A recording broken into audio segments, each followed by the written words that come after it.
Alrighty, welcome back for some more Disco Elysium. Alright, where we left off.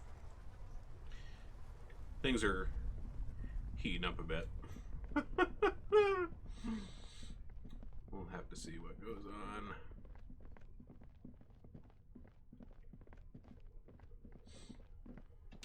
What do we even have right now? Oh, yeah, can't check the island yet. Turn to whirling. Okay.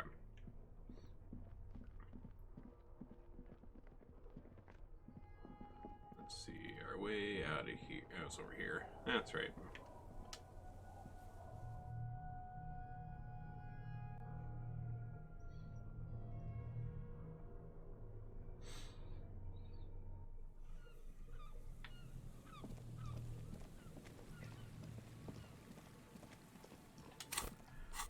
Let's see, what do we have on for clothes?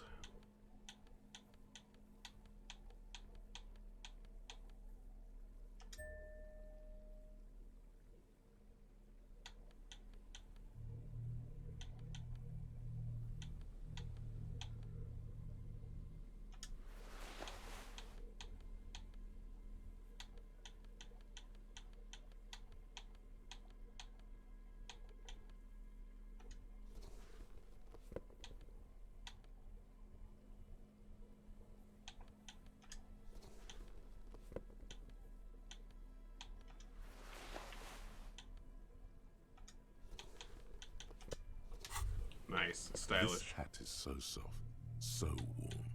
It wraps around your head, and your mind tingles with all manner of socio-economic theory. Oh boy. Kraz Mazov would have worn this, Yushenka. Mazov knew where to cook those thoughts. Glory to the revolution, comrade. Fantastic.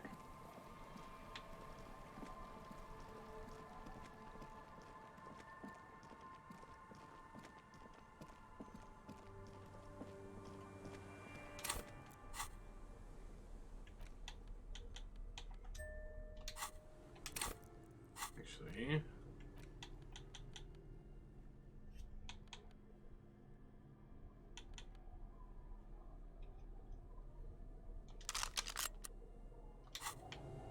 okay.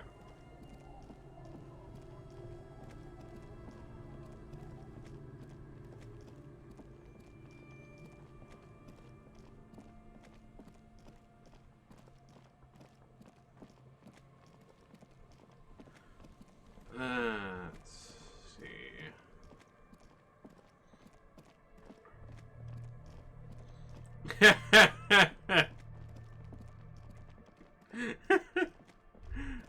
Figured you'd appreciate Just that. up ahead. Danger. You are prepared. Don't put away your friend. Snowflakes spec the barrels of your Natway A80 pistol. Why don't you take out your trusty Villiers instead? Yes, I hear commotion. Let's go. Good. Oh, yep, shit's going down. I'm all out of shits to give, loincloth. Welcome to the fucking reckoning. Put your damn gun Oh, down. boy. Shut up! You're not gonna talk yourself out of this, loincloth shit fuck. This is the mercenary at the gates. His chest rises and falls under the ceramic breastplate. There's something very wrong with him. Shh. This is a misunderstanding. Nothing irreversible has happened yet. The Kipt is merciful, willing to spare Oh, here's us somebody new. if we just forget about our murdered and humiliated commander. I think we should just kill everyone, Courty. You are all drunk. Come to your senses. You won't gun down 7 people in the middle of the street. This isn't a frontier town or a jungle outpost. Easy, Lizzie. Let me handle it. I know guys like this. I'm sure we can come to a peaceful agreement. He is facing overwhelmingly superior firepower, and he knows it. Peaceful? Nest in your abdominal cavity like a little wild mouse. The masked man's words are barely intelligible. Wait, who's but that? You can hear them. Fuck, there's the third one. How did we miss something like this? The lieutenant is genuinely worried for his life. Wait, what? You should consult him before getting in there. The mercenary tribunal. My plan is not to get killed. He doesn't want to, but he must. If this turns into a firefight, we should take him out first. Get lost, comedian. You cops had your chance. Now it's fucking time for some justice. I think he's calmed down a bit. Pig fuck! Where is the third guy? Ah, yeah. Welcome to the fucking party. You're probably Oh, gonna get he's over killed there, too. I leaning don't give on a the shit trash if you're can. cops. He blends in with the snow. Okay. No one is going to kill anyone. Let's just put the guns down and talk like civilized human beings. With a wordless gurgle, the killer loads his long rifle.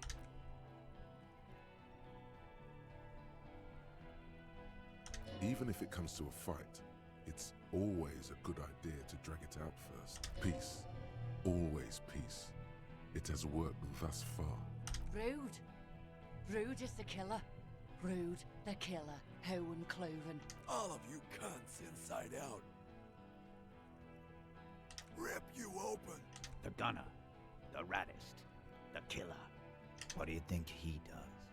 There, on the rim of Owen Cloven's helmet, you count little stick figures. 19, 20, 21. About 50 little stick figures. Jeez. All of them black, plus 2 little white ones in the end. That's right. Plenty of kips here in Revachol, too.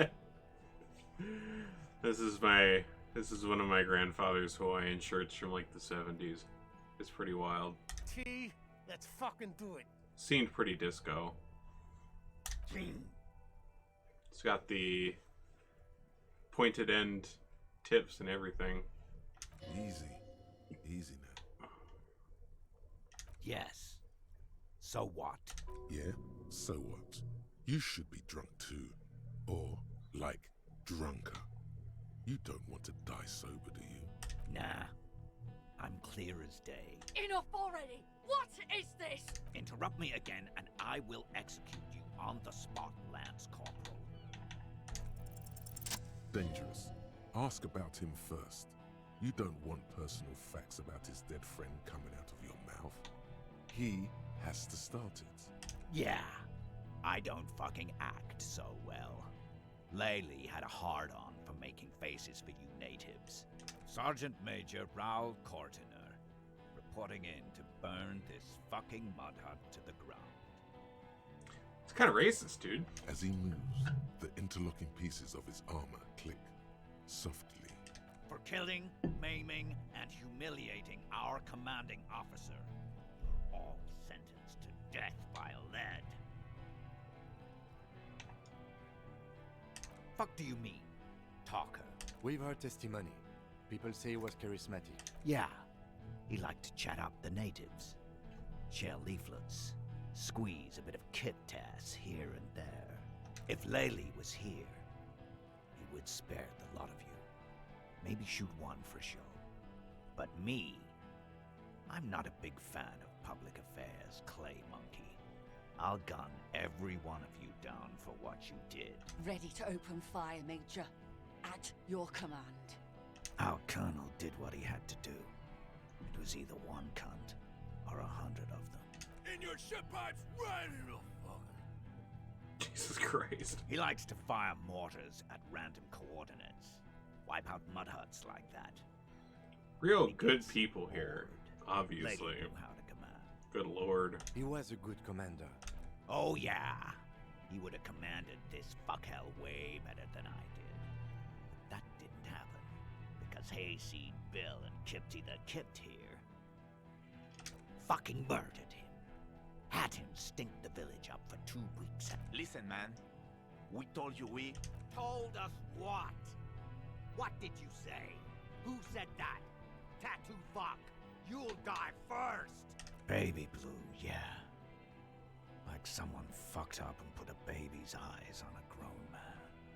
It was creepy, but bitches like that shit, I guess. Or, I don't know what bitches like. I just know how to mow down clots. Jesus Christ. Find his killer. Cop. His killer stands right there. I know what this tactic is, Silo Sam. You're gonna die for them. Big talk, but you got him to admit he's a bad leader. It's a small thing. Who the fuck is that? Glacia, the woman upstairs. Where is she? She left! Oh, interesting. Okay. What am I doing? My fucking establishment is under fire! You know how much windows cost? She left! We should have arrested her. You can feel how upset he is with himself. Just for a second. Hey, Bushman! Your little cunt isn't gonna help you out of this one. She's gone. Forget about it now. Racist! Yeah? Who did that?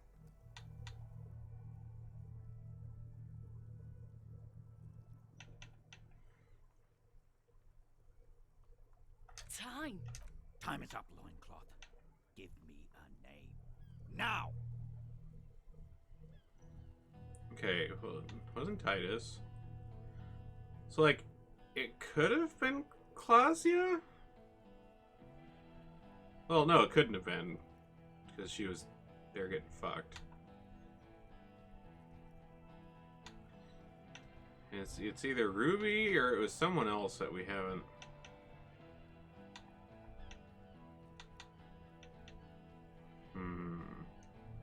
Yeah? Who the fuck is Ruby? A suspect. Ruby is a suspect we chased down on the coast. She was hiding. You think I'm fucking stupid? Go ahead. Tell me about some cunt who killed herself one more time. Listen, please. This cop and this drumhead court marshal won't decide who.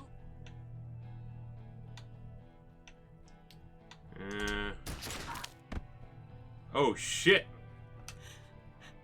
I'm okay. I'm okay. Look, loincloth. I'm a funny clown. Fuck this! Gene! Cancel Lizzie! Now!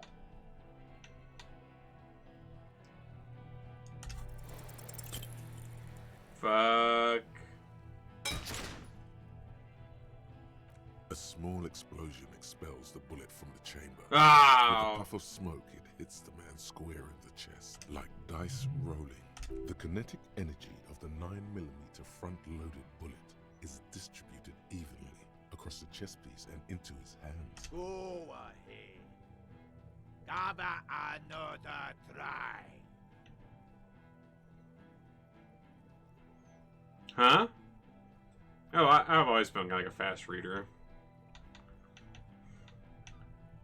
Well, we could shoot him again, but that's very, very low. Why do I have two options for throw the gun at him? Do it. Primitive.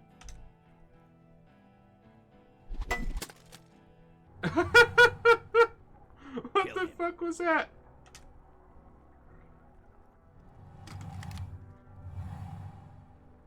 To your right, the killer raises his rifle and takes aim at you.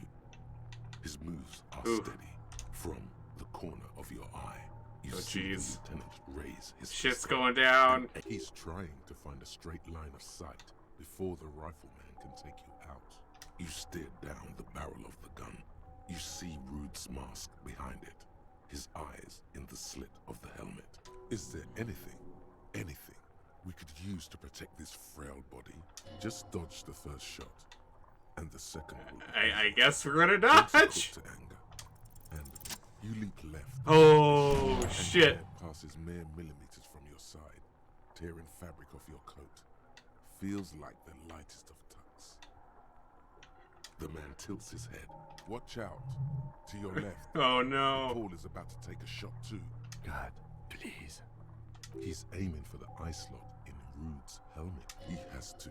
Two shots ring at once. Oh One dear! from the lieutenant's pistol, and the other from DePaul's. It's aimed at the lieutenant. Blood gushes from the Oh, helmet nice one, Kim. as Rude staggers back. disoriented. An unbelievable shot from the lieutenant. Fuck yeah, Kim. Glenn, dying in a puddle of blood behind you. Oh His no. torso has 2 gunshot wounds. Blood gushes out of them like red geysers. Oh God, watch out!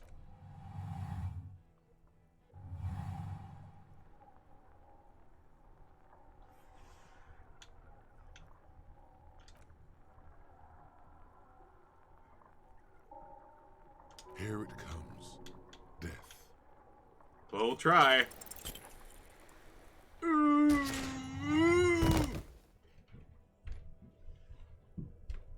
Good thing I put on that armor. You can't. There is no time.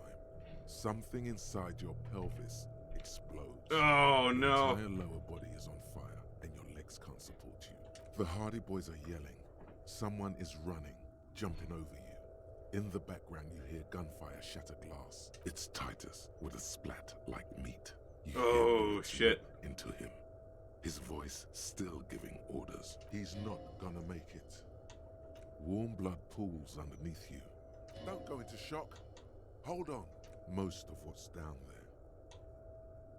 You can also feel the bone where the bullet went in. Something very sharp. Nothing. A persisting darkness. Dancing lights of pain. You're bleeding out.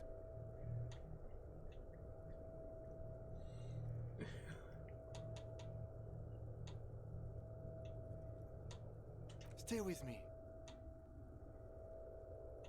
Yes, keep talking. But you can't. It's so hard. Your eyelids grow heavy. And No. the sounds ever more distant. And the cold comes over you. Fuck. Wait, what? No, you say, and hand out your firearm to him. Oh Your shit. hands and your eyes are full of fear. That's all it takes. There is no room for hesitation. The lieutenant moves like a spring unloaded. He grabs the gun from your bloody hand and fires behind you. Fuck yeah, Kim. This is death. One more door, baby. One more door. Brother, you already were a ghost. Up there screaming along with all of them. Scaring each other. Haunting each other. It's the living who are ghosts. The dead are silent. Damn, that's deep. They don't rattle windows or write letters in blood. The living do. It is Pumpkin. Leave them. He's here for the murdering. Rest. The fight? There is no fight. The fight is over. It was lost 1,000 years ago. You have laid here forever. He's not taking it. His body is not taking it. Oh boy, I love dead bodies. Oh God, no. Hey He's buddy, that's not scratching. disintegrating. He's swelling up instead. Over the hours. Hurting. Moaning in Here, his come here. sleep. Sit down right here, buddy. And rotting. And being disinfected. And smelling of drugs. And Or sit there, that's feeling fine. saliva in his mouth. He can't go. Not before the case is solved. There is a radio in the distance. A radio of the world. Playing sounds. Good morning, Elysium. Soon you will return to the world. You're thirsty. Reach for the glass of water by the bed. Hours turn to days. Soon we will get up again and go through it again. Finally, we know what the infernal engine was outside. It was him. He is the infernal engine. He never stops. He only...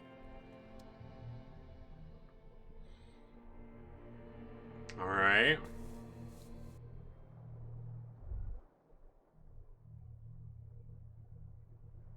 You see the lieutenant's familiar shape in the orange jacket. It turns double, then triple, from the pain. It's nothing. You're alive. That's what matters. Sunrise, Parabellum.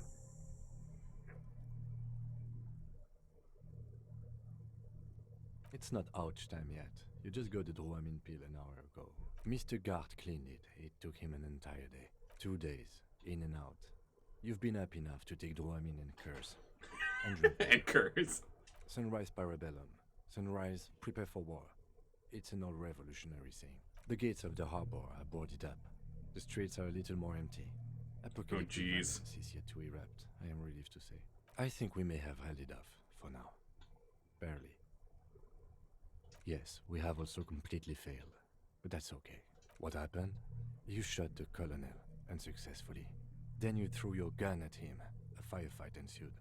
As retaliation, the rifleman tried shooting you. He missed, or you dodged. Then I shot and wounded him, while Glenn took a bullet in the spine. It was meant for me. This is not the first person to die in his place. Titus, Fat Angus, and Theo charged.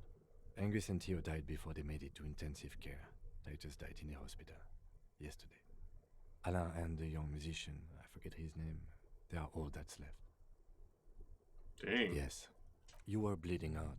I think you said something about your wife, and you warned me. I was able to disarm the Major before he got a jump on me. Thank you. I was not able to kill him, as I should have. Crenel took him. A stray bullet killed the Pole, though, and that's what happened.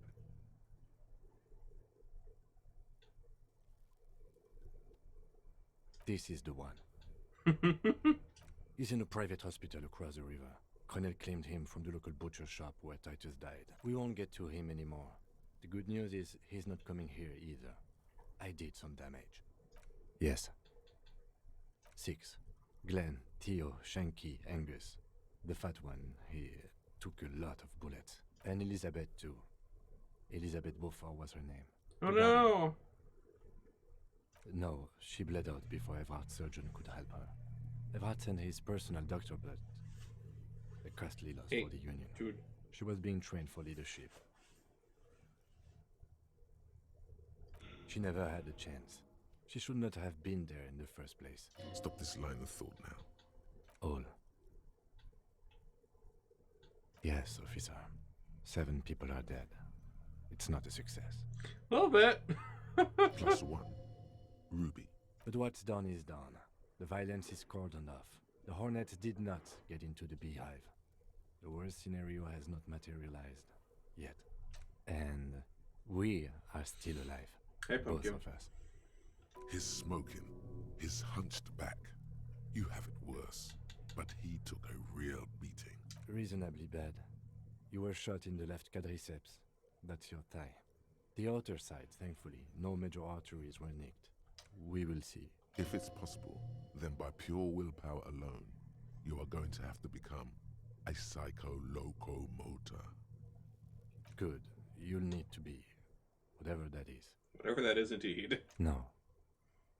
A man and a woman sit in the front seat of an armored motor carriage. The woman is driving. The man lights a cigarette. Jean-Vic Mayer is his name. The asphalt vanishes under the wheels of the machine. Back to that shithole, he says. I called your station after the fight. The injury was logged in. They told me they've sent officers to join you on the site. I'm sure they're worried about you. I did. No need. Not very. I have a concussion from the Major beating me with the butt of his gun. Things would be worse if you didn't warn me. Thank you. It's okay, we look really cool in our Ushanka. Easy now. You can take it. Just don't lean on that leg of yours too heavily. How are you? My disco days are done.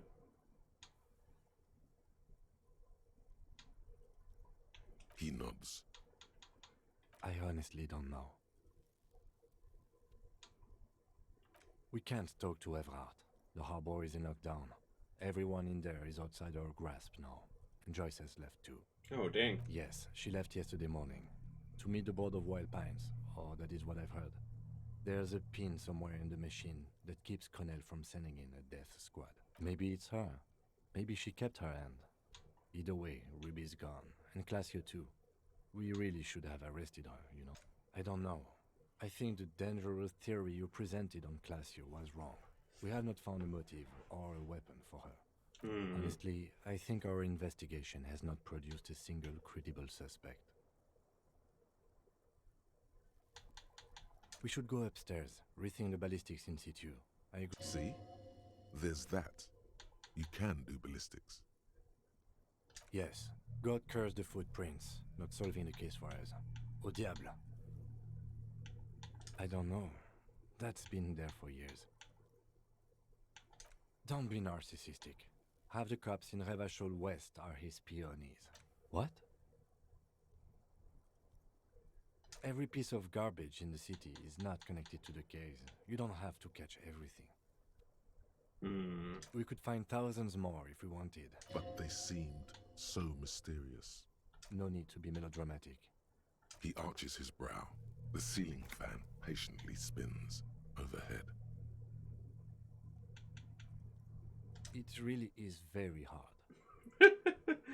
Nah, what? He sounds surprisingly weary. That concussion must be making him dizzy. No. Are you ready to limp? Good.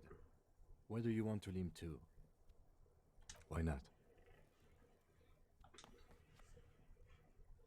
Another look at the window, perhaps? The one he was shot through.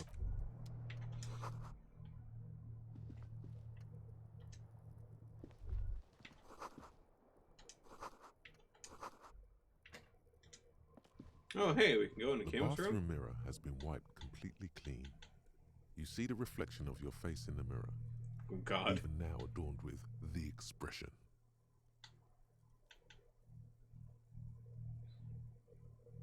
Hold on, hold on, hold on. Let me put on my encyclopedia stuff and we'll see if we can do that one.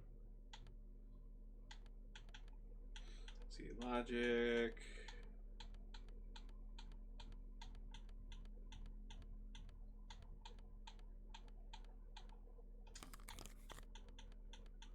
I think that's the only encyclopedia one. The bathroom mirror has been wiped Alright, let's try it. completely. It belongs in Hey! the third decade of the current century.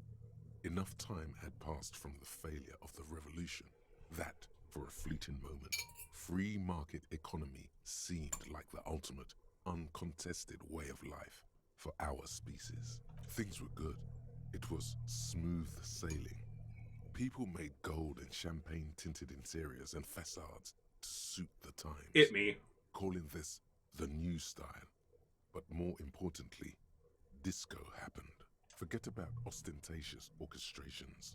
For Revachol, your city, that meant only one thing. Out of the dazzling swirl of disco music, in an open air, Boîte de Nuit, somewhere in Revachol West, Guillaume's blonde mane appeared on the screen. He sang some bullshit. Then he made the expression. I feel the need to add a clicking sound. The click is used to spur on a horse. It also features heavily in Guillaume Le Million's regional mega hit. Sometimes you like to add finger pistols to the mix. Yes! Because, unlike Guillaume Le Million, you are a police officer. It's your nifty little way to say, I'm armed and dangerous. Everyone loved it. Maybe you thought some of the stardust would rub off on you. There is a vast ocean of time between right now and the expression. Looking good on you. Ouch. 2 decades, if the calendar is to be trusted. Humanity has run aground in that time. It's a different world now. The expression is a relic. You have some understanding of the near history of disco, plus the trivia you've picked up along the way. Episodic memory, however, remains in the dark. It may never return. You should prepare yourself for that. Not really. OO must have just stirred your mind. They're more like a disco rock band anyway. It doesn't have to be. You can swoon over Guillaume and his champagne-corked smile whenever you want to. Maybe some of the stardust will return. Still not happening. It won't come off that easy.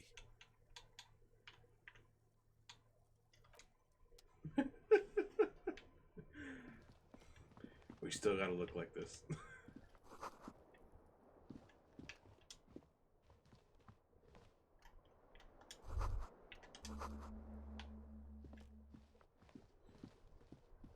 Alright, what is in Kim's room?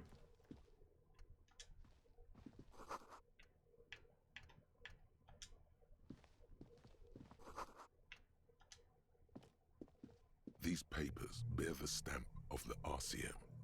They appear to be fragments of the lieutenant's paperwork, half finished. I had Gart open the door to your room. You were running a low bacterial fever the first night. It would have been easy were it not for my concussion. We both got lucky, considering the odds we faced.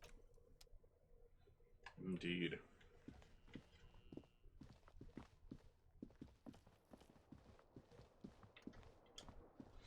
Alright. Let's check out the friggin' window.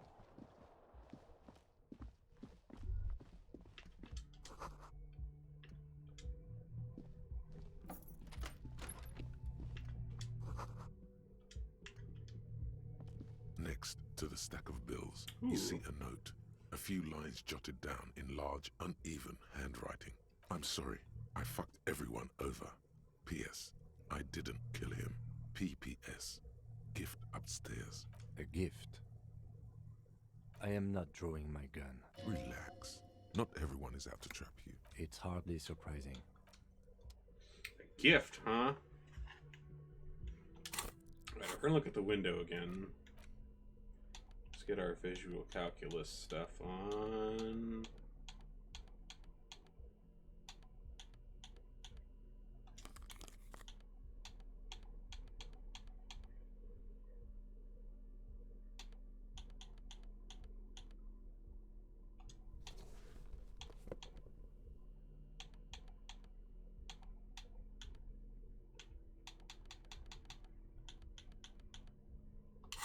Okay.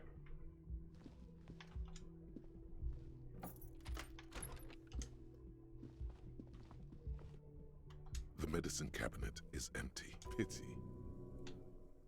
Mm-hmm.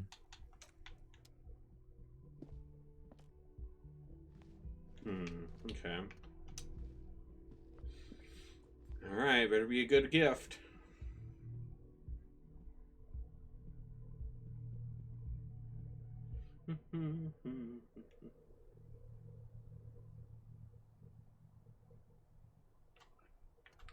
Alrighty, will do.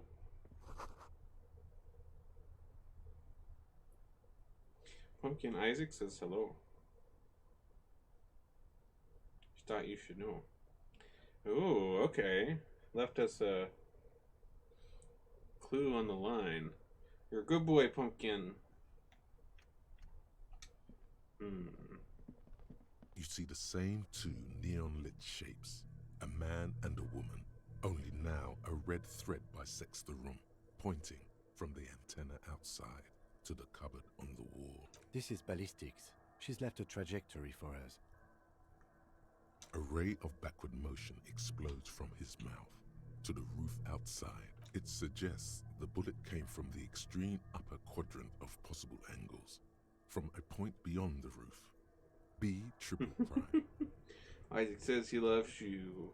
The island in the bay. Unless she thinks the perpetrator was standing on the ring antenna. That is where the thread seems to point. Unless she thinks the perpetrator was standing... She was there that night. She would have known precisely where the bullet hole was in the glass. She had a long time to think about it after, standing on That's that true. roof, staring at the glass. It also looks like there may be more to her skill set than we know. The question is, should we trust her? I find that hard to believe. So it is. For a second he seems tired. The wind blows in from the open window. He is trying to justify it to himself. I understand. He will. He has it in him. Okay, let's go to the fucking island. How do we get there? Joyce Messier had a sloop, but she's gone. Ah, yes, of course. The village. Alright. Island ahoy.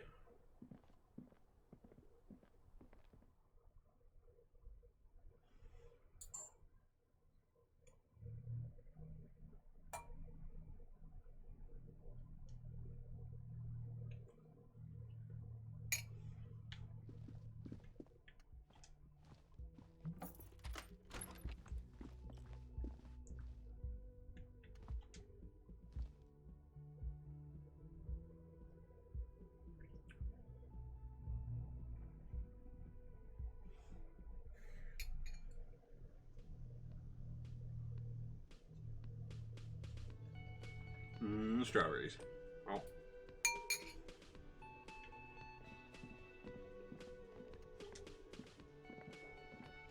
Oh, you're up. It's good to see you back on your feet. Did you like your room? I cleaned it for you. You're welcome. I thought it would be nice for you to wake up in a clean place after you, let's be fair, defended this establishment and its clientele from gunfire. I give credit where credit is due, and that, sir, was an honest effort. Oh, good. I was watching until it went down. Crawled inside then. Bullets started flying. Anyway. He really wants you to realize that he was also on the balcony looking by. In the danger zone, so to say. I wish you a quick recovery. Also, you and your partner are staying here free now. This establishment supports cops. The stay is free, the drinks are not. Oh, you know, people don't tend to stick around after shootouts. Turns out they're not good for business. I don't remember everyone who comes here, and many people wear sunglasses inside lately. Yeah, I was, yeah. That's because I'm a bad ass. It really took courage. Don't pick at him. Yeah, I don't know. He means it. It's not just boasting. No problem. They'll come back. They always do.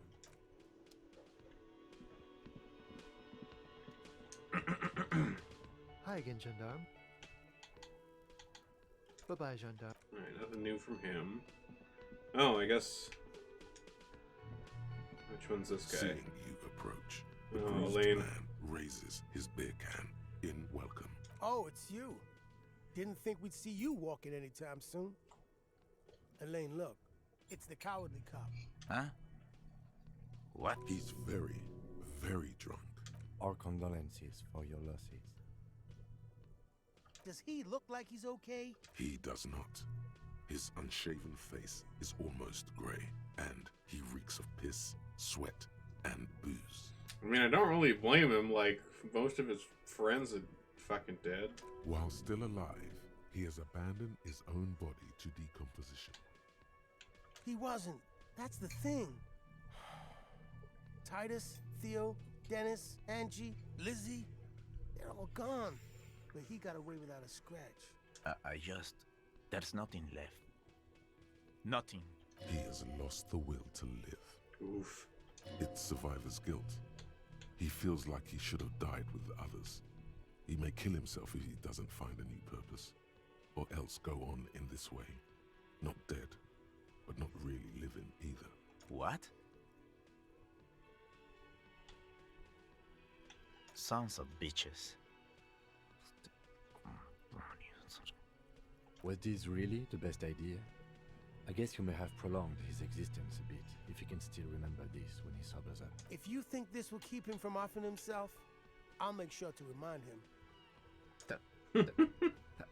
Titus is fucking dead. What's gonna happen to the Hardy boys? Look around you, man. This shit is done. Look, what do you want from us, man? Damn songbird of misery, that one. And do you have any information on this songbird of misery? God said she took off sometime before the firefight. That's all. Trying to remember if there was anything. Oh yeah, he said she seemed to be in a real hurry. Yeah, you too. It's a rough world out there. It's not easy being a cop. We were too hard on you. Both of you. We shouldn't have fucked with you like we did. That's kind of you to say. Take care of your friend, okay? I will. You take care of yours. A sharp pain shoots up your side and into your stomach. Damn.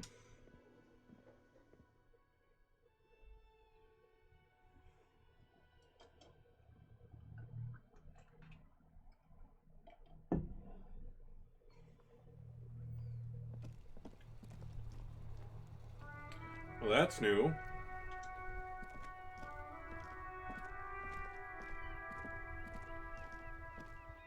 The graffito has been painted over the traces of the fight that took place here. It smells of blood and heavy fuel oil. This was Cindy the Skull. The lieutenant crouches, touching the fuel oil with his finger. Looks like it, yes. This is still fresh. It wasn't here yesterday. And blood. Heavy fuel oil. Isn't that flammable? The fuel oil catches fire immediately with a low hiss. A bright orange flash across the surface of the lettering. The falling snow turns to vapor above the burning message, mingling with the black smoke. The lieutenant has taken a small step back.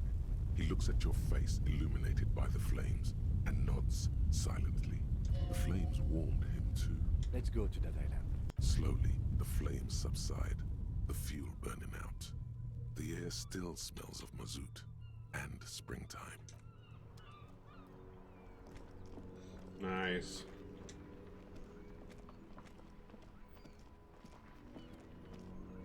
Inside, you see a set of steering levers, a radio microphone. This is Precinct 57. How may I assist you? Something is wrong. No reply. It's been this way for a while now.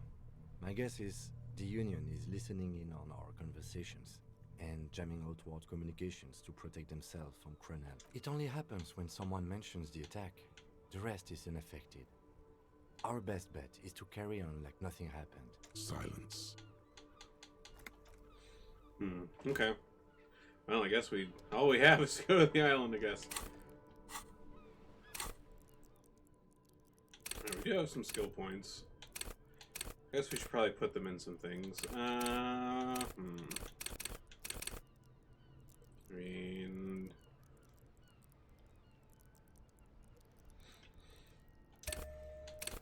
maybe that...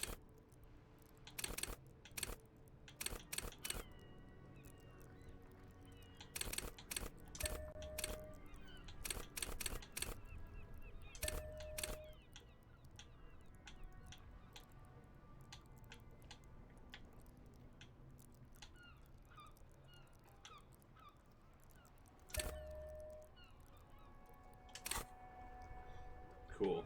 Alright.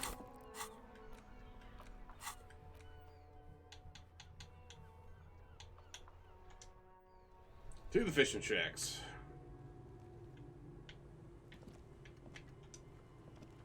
Our tenant, the policeman.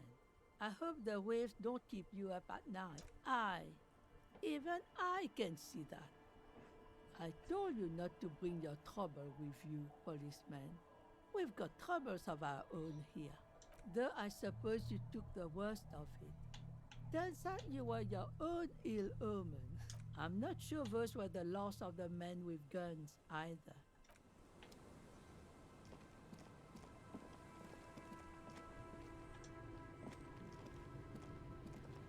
Officer, what happened? You're limping. Why are you limping? You look terrible. She sounds almost disappointed with you, reprimanding you for falling and hurting your knee. Is this from the shooting in town? We heard gunshots. Not that we don't hear gunshots all the time, but they were closer than usual. There was an exchange of fire on Rue de Saint-Guilain. It's nothing to be worried about, madame. Of course. That won't be a problem. It's wind still and the tar just dried. We've got 2 days of relative sunshine ahead. If you promise to bring it back, and no scraping the hull, I just got it nice and yellow, and no drinking on the boat. Of course, ma'am. Aye. The crow's feet disappear from the corners of her eyes. Nothing. Just ruins. Used to be some kind of fortification there before the war. For the communards. An anti-aircraft gun, I think. Bombed to bits in the landing. Who has been there? My husband used to drink there. Him and his drinking buddies. Always seemed like a bad place to drink to me. People died there during the landing, you know. Hundreds, maybe thousands even. The kids sometimes go there too. I know they do. On barges. I tell them not to, but they bring back old bullet casings and such. The twins. God forbid they bring the girl along on some rickety barge. Can we maybe ask your twins about that place before we go? Be my guest. They've a strange way of talking. See if you can get anything useful out of them. I seldom do. As far as I know, I think we're pretty close to the end. Like, we're probably going to finish it tonight. And of course, you know, there's things that can make it a lot longer depending on what quests you do.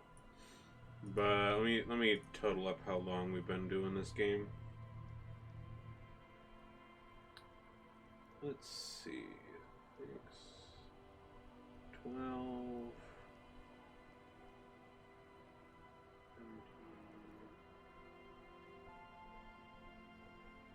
17. It looks like between like 30 and 40 hours.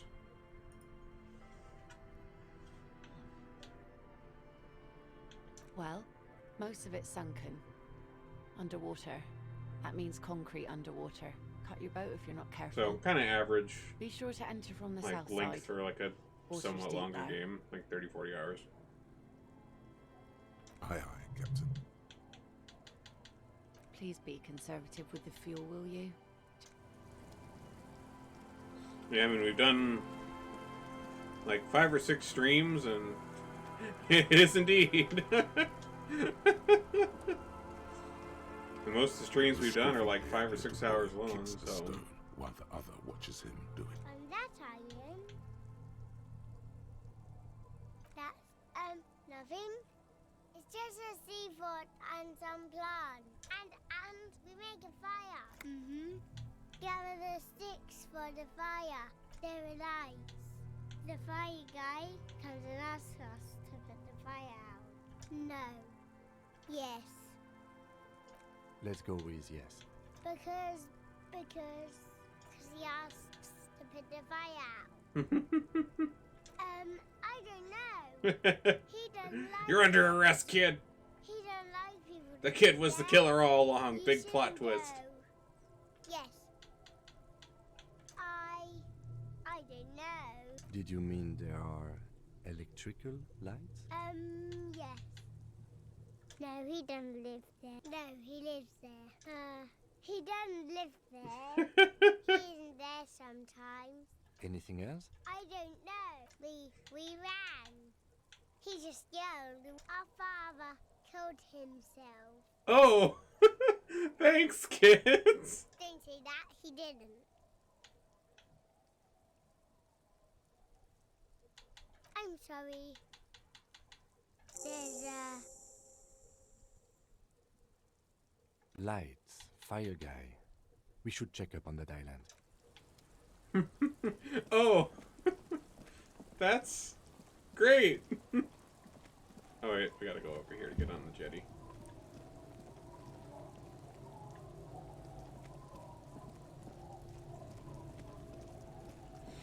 On the boat! We're on a The motherfucking skiff, boat! with a small steering engine in the back, floats on the calm mirror of the sea. Once you get in, that's it. One pull of the starter handle, and you're off into the bay. A strange trepidation comes over you. Are you sure you want to go now? Remember what the net picker said. It's a small tank. You won't be going back and forth on this. Alright, off we go. Oh, Majet. You know, should we really be standing up in the boat when we have our shot foot and have a limp? This seems like a bad idea. Ooh, we got music.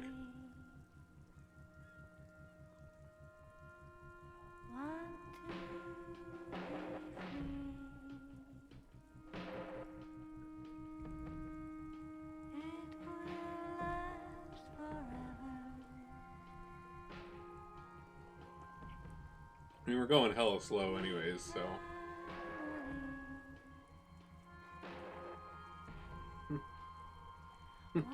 Oops, all death.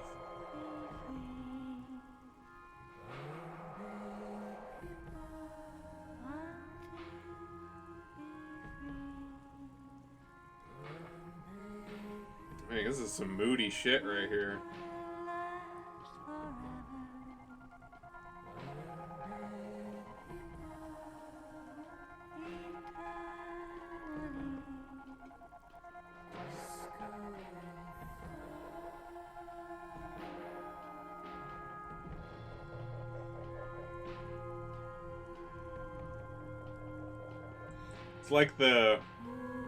It's like the the postal guy in Majora's Mask. Running so hard and not going anywhere.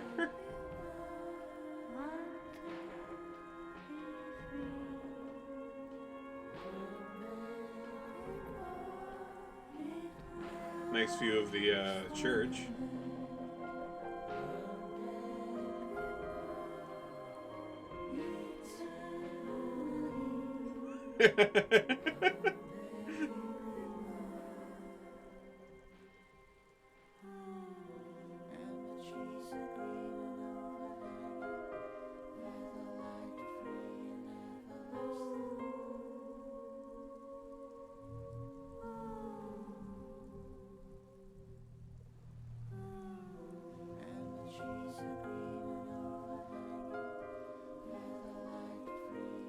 Well, I'm guessing this is the island.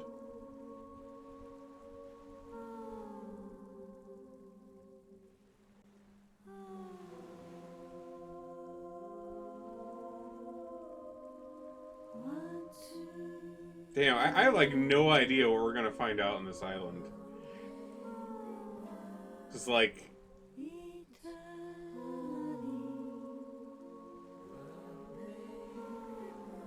Like, I have no idea who the actual fucking sniper was.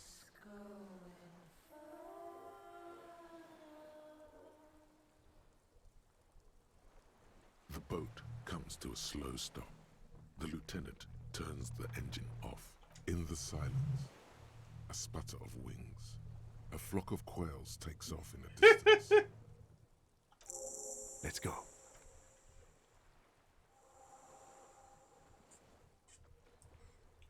We had to do it for drama. Wait, you got a new thought? Oh, from the...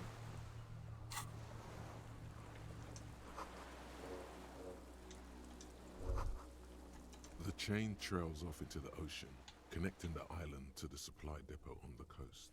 Ah, yes. So it seems. For bringing munitions to the island, maybe? And supplies? As a defensive measure, lock it off that side of the bay. From enemies? Enemies of the commune of Revachol. Technically, no, it doesn't. He's right.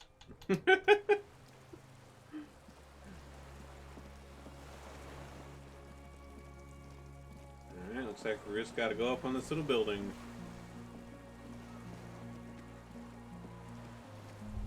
Here, we'll zoom in a bit.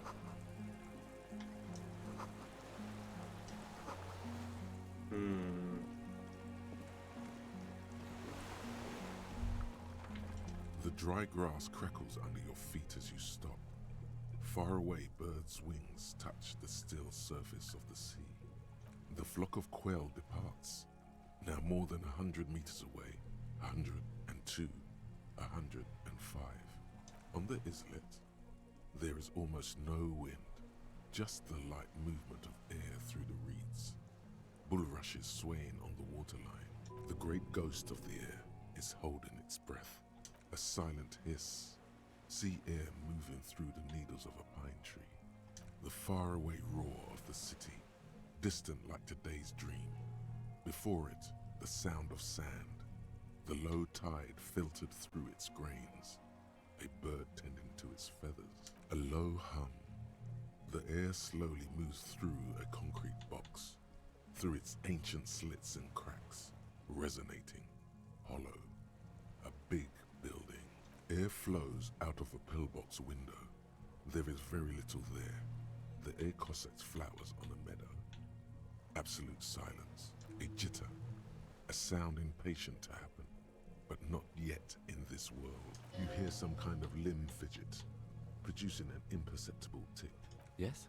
This is where a lesser man would stop to think about the pain shooting up his right leg and into his groin. I have. Is that why we're stopping? The lieutenant nods inside.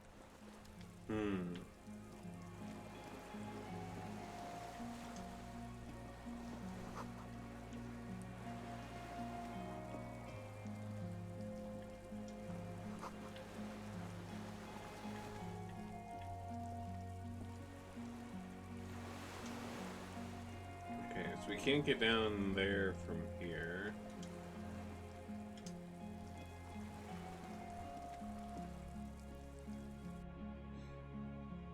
So it seems we got a few things to poke around at on this island.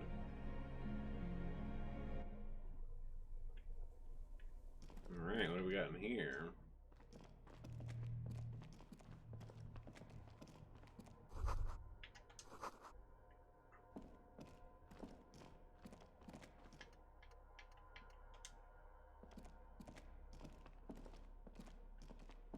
Oh, we're up on the... I see. Didn't realize we were up on a little thing. Okay, so we have to go around to get down there. An old cylindrical generator is nested above the ammo lift. The lieutenant puts his hand on the metal barrel, checking for warmth. It's cold now, but someone has been maintaining it. Downstairs, somewhere, liquid carbon. I would imagine it takes mazout, the kind that's favored by vagrants and fuel thieves. A hollow ring. The canister is empty. I don't know. I'm not a philosopher. Someone with basic electrical skills has restored it in order to keep the room warm. The wind outside picks up suddenly, with a faint howl. Okay.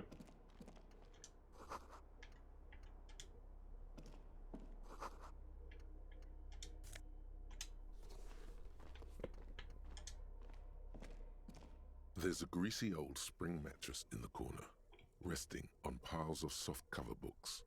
White linen and a pillow are visible under a worn-out caracol blanket. Someone has been squatting here. The linen is fresh. You force the rest of the sentence out through pain, thick as molasses, no longer able to hear yourself speak.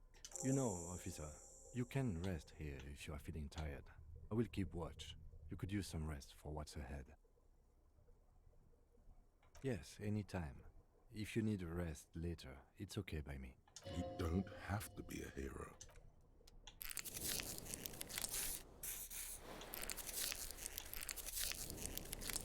I don't need to rest if I have all these consumables I haven't, like, used the rest of the game.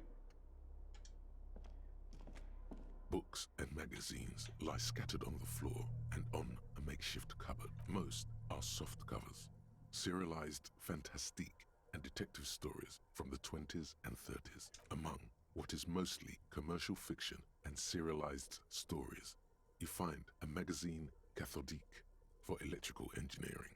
Then it's back to pulp. Light erotica, an international thriller about circuit benders. What about light erotica about circuit benders? Someone's made themselves a home. Not that you can tell. This is a digest of someone who's dead bored. Maybe it's a little old-fashioned. The print in some of these is pretty small, though.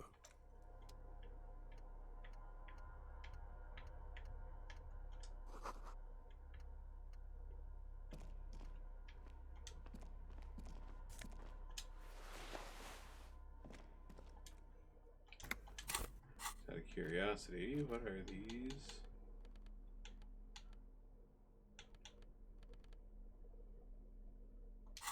Okay.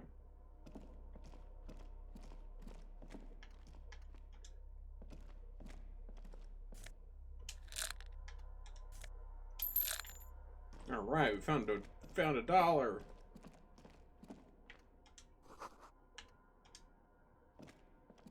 Green paint flicks off the monoblock aluminium cabinet. There are rows of switches on the front panel, a frequency band, and even a keyboard. The keys rattle like teeth. This keyboard hasn't been functional in decades. The console of an anti-computation device. Urgence, ouvert, allumé, radiodiffuseur. Sounds like this device was used to control the electronics here. This device was used to control the electronics in the room. We need to restore power before using this, officer. We should look around outside. There are barrels all over. The boat engine. But officer, then we would have to swim back to the mainland. Let's just look around, okay? The consul stands by, mutely. But it's so close. Like you said, it's like a few feet away. I mean, yeah, I'm shot in the foot and we're all kind of injured and stuff, and that's probably not good for me to be swimming in the ocean of God knows what with a hole in my foot, but, you know.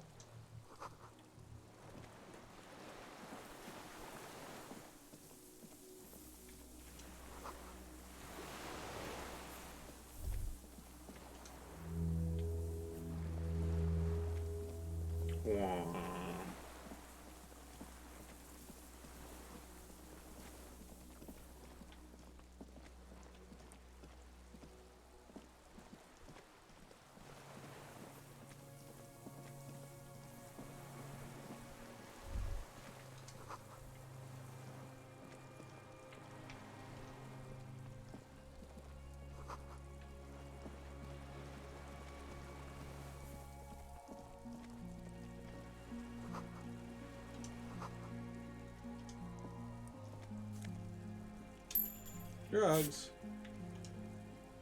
There's a rain-soaked mattress on a concrete slab, only half covered by the crumbling roof.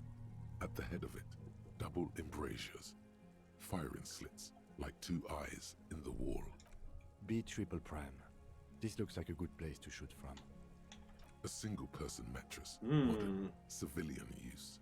Brand name, Marjorie, and an empty can of beans on the ground next to it, filled to the brim with cigarette butts. The silhouette of a tobacco picker adorns the paper filter. The brand, Tio Mortieri. Could be a coincidence. Or the same person has visited Land's End and here. I didn't see any signs of smoking inside though. There's a firing slit in the wall, quite old and grimy, from years without cleaning by anything other than the rain.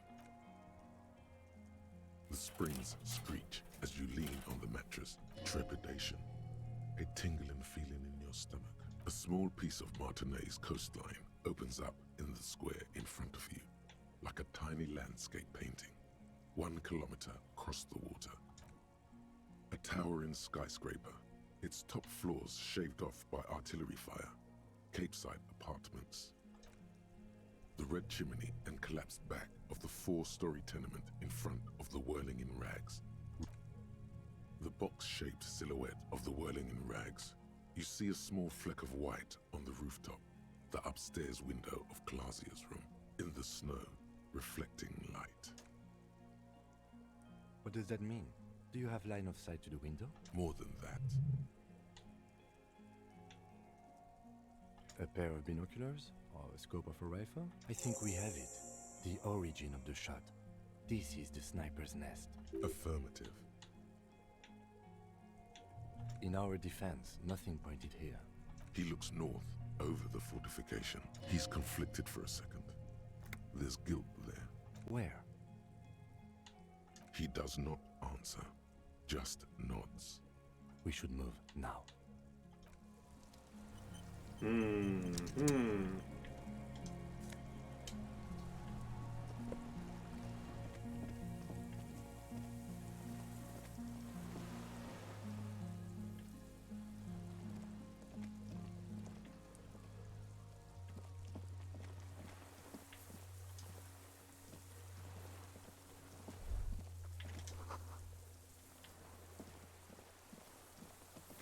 Oh, someone's watching us.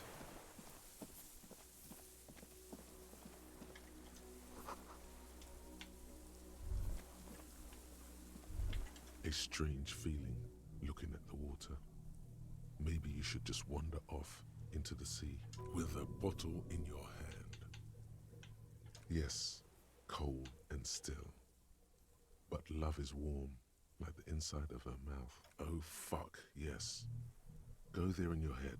No, we're not starting with that. Not now. In the snow-in mirror of the bay, you see Martinez, reflected. Tall edifices of ruins reach into the water, like shimmering towers. And the shacks too. Pine trees and motor lorries, upside down. Islets and posts, like stepping stones, lead into the water in front of you. Well, we got some fuel.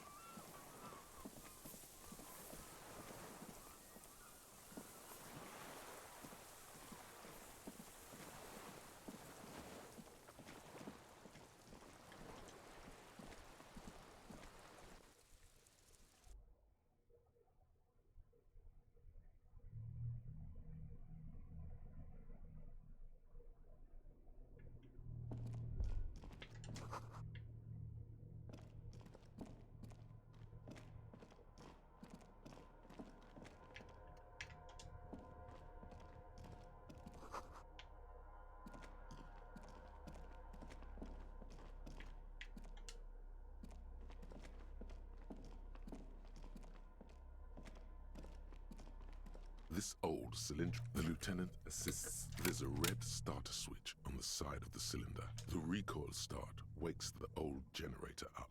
The machine sputters. That should do it.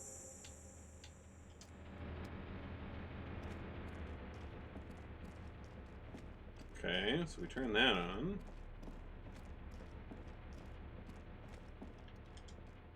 A dim golden glow animates the console. It's on. Automatic boot. I think, yes. Let's see. The blast door opens with a series of clicks. A shaft of light appears, then widens as the light shines in.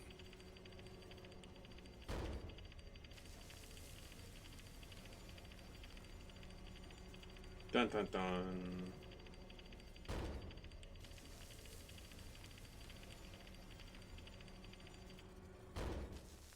After you.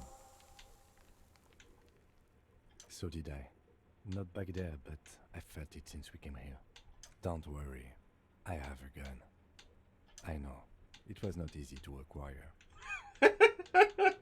Shut up, Kim.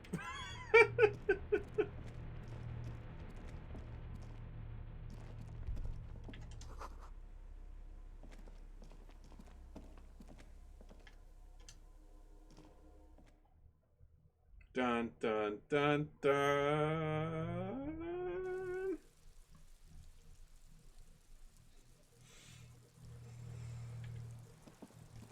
Really getting into it now.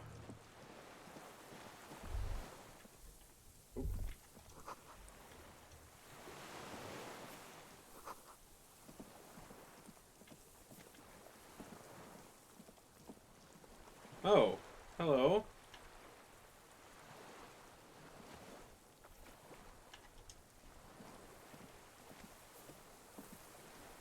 An old man wearing tracksuit trousers leans on the frame stock of his rifle.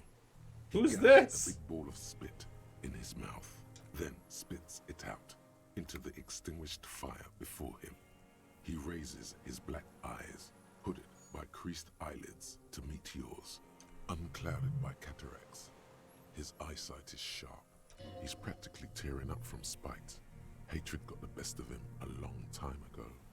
This man hates everything. The what now? I can't hear you. I may have. All sorts of little rats have come sniffing around, trying to give up the position. Fire guy. Regressive bourgeoisie henchman. Can't even talk like a grown-up. My eyesight? Yes. Helps me see all the shit. I did. And you opened it. How? I should have burned that console down. The boat engine. On the water. I mean, we did certainly take our time getting over here in that boat. It's not nice. It's a piece of shit. It's a 3 Angong. 446. A Samuran rifle. It was sent to us by our brothers in the Sinyao commune. Military aid. You heard me. It's good now, like chalk, wiped from the board.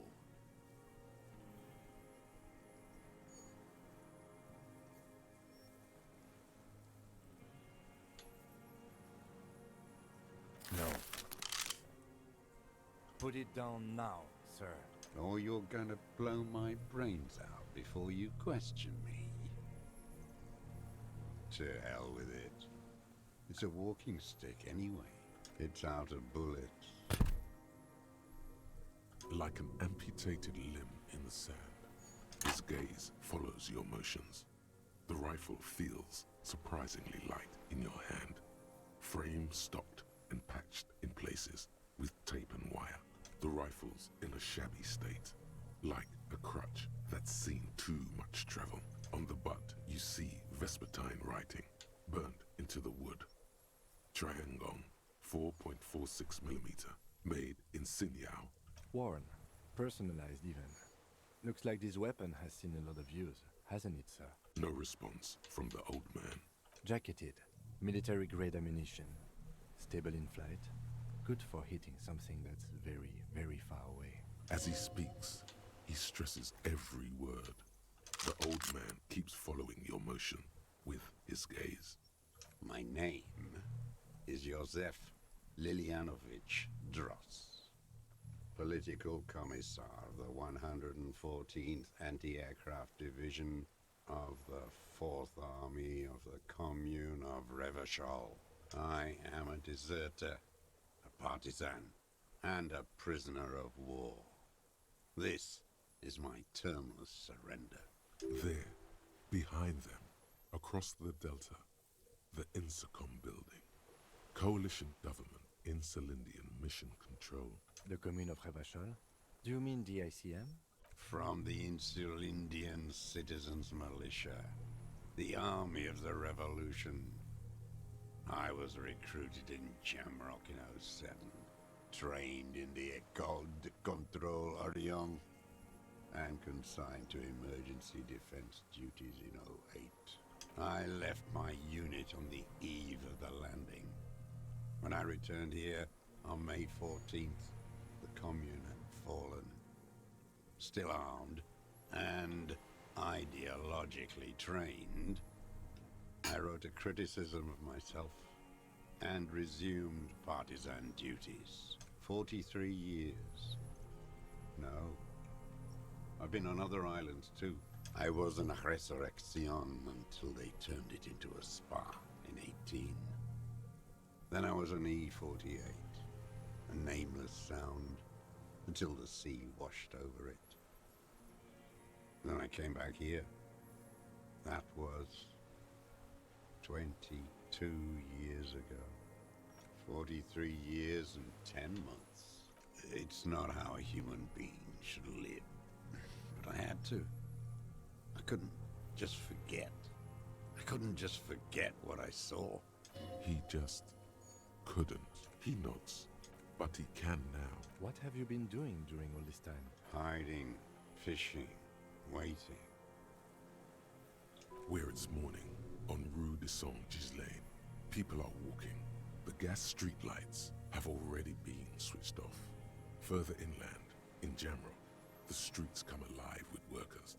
Men, women, children rushing. Muddy avenue after muddy avenue. The temperature is rising. 2 police officers step out of the Whirling in Rags cafeteria. Satellite officer Jean-Vic Mayer inspects a series of burnt black letters splashed across the plaza mosaic. Patrol officer Judith Minot points west. The fishing village. She glances at her watch. The officers go, leaving behind the writing, still smoldering. One day, it says, I will return to your side. Always waiting. For her to return. Her who? Girl child. Revolution. Always. A waste. The material base for an uprising has eroded. The working class has betrayed mankind and themselves.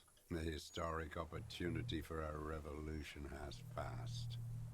It will not come back anymore, however hard I try, whatever I do.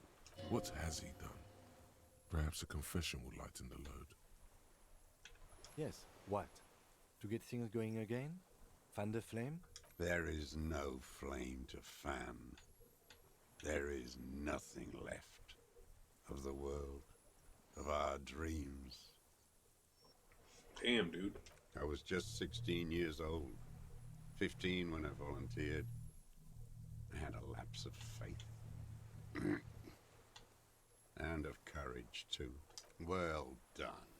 I won't explain it to a minion of capital. It's not an island, what? It's a defensive fortification of the commune of Revachol. And I am its last surviving defender. The congenitally deformed King Philip II built it to restrict access to the Bay of Revachol. We captured it in '02, retrofitted the fort with an AA gun to defend against an airborne landing. Coalition military called it Operation Deathblow. I later found out on the radio they called it Deathblow. You're one of them. Tell me, who speaks like that? We had 50 million people on Caillou alone.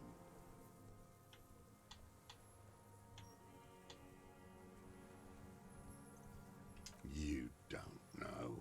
You haven't seen it. The black-eyed angel. How does anyone survive? I steal supplies, vegetables, collect rainwater. It's the life of a dog, not a human being. How is your health, Mr. Dross? I've been throwing up blood since winter. Red, like beetroot. Been passing it in stew, too. Well, that's fun. He does seem frail. Gaunt for his age. More like 75 than 65. The RCM can provide medical services. You need to be looked over. I need to die. You don't have medical facilities. You have guns. That's all they give you. Toy guns. You also have Dramamine.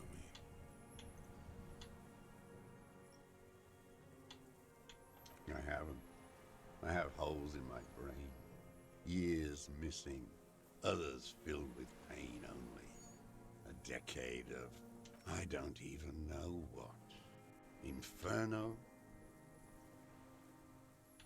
I would imagine it gets tremendously difficult, mentally, to live in isolation. Traitors. It's better alone. I watch the people of this city turn the lights back on more and more each year. Ruins, glimmering in the dark, like a fucking merry-go-round. It's disgusting. Are they not heartbroken? How could they have moved on? It was hard in the Thames. I didn't have partisan training. They were searching for stragglers, those bloodhounds. There were posters, campaigns. We communards still hoped, and they needed to snuff that hope out. The East capitulated. Martinez and Cold City were turned to dust. But Jamrock, Forburg, even Coron, and Boogie Street, of course. Those fucking kips had Marsov coursing through their veins. And others too. Some cordons of Revachol were still fighting. There were cells. I tried to contact them. Soon they all went silent. At night, I used a dinghy. I only went after dark then. When I got to the city, I stayed underground.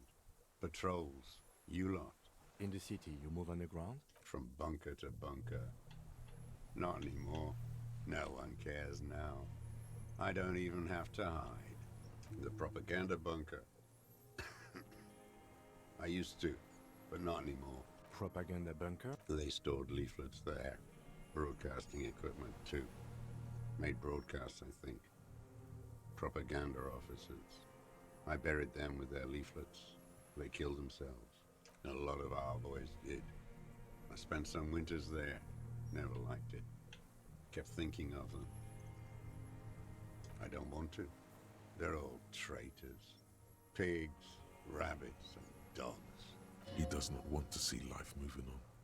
People forgetting, drinking, laughing. Yeah, no kidding. What a bitter old dude.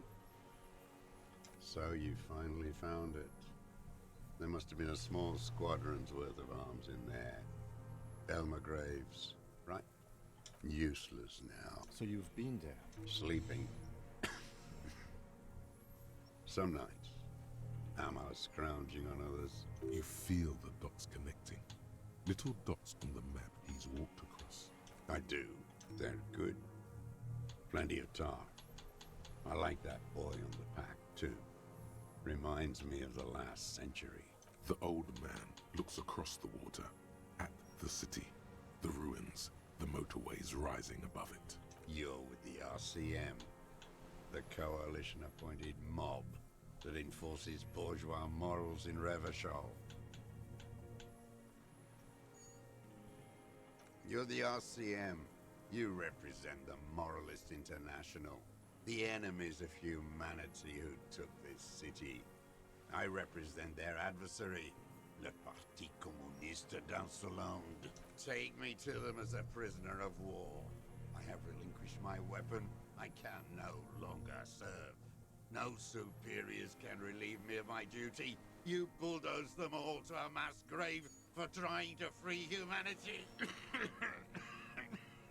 A spray of blood from his mouth on the black charcoal in the fire pit. No, I am not a soldier.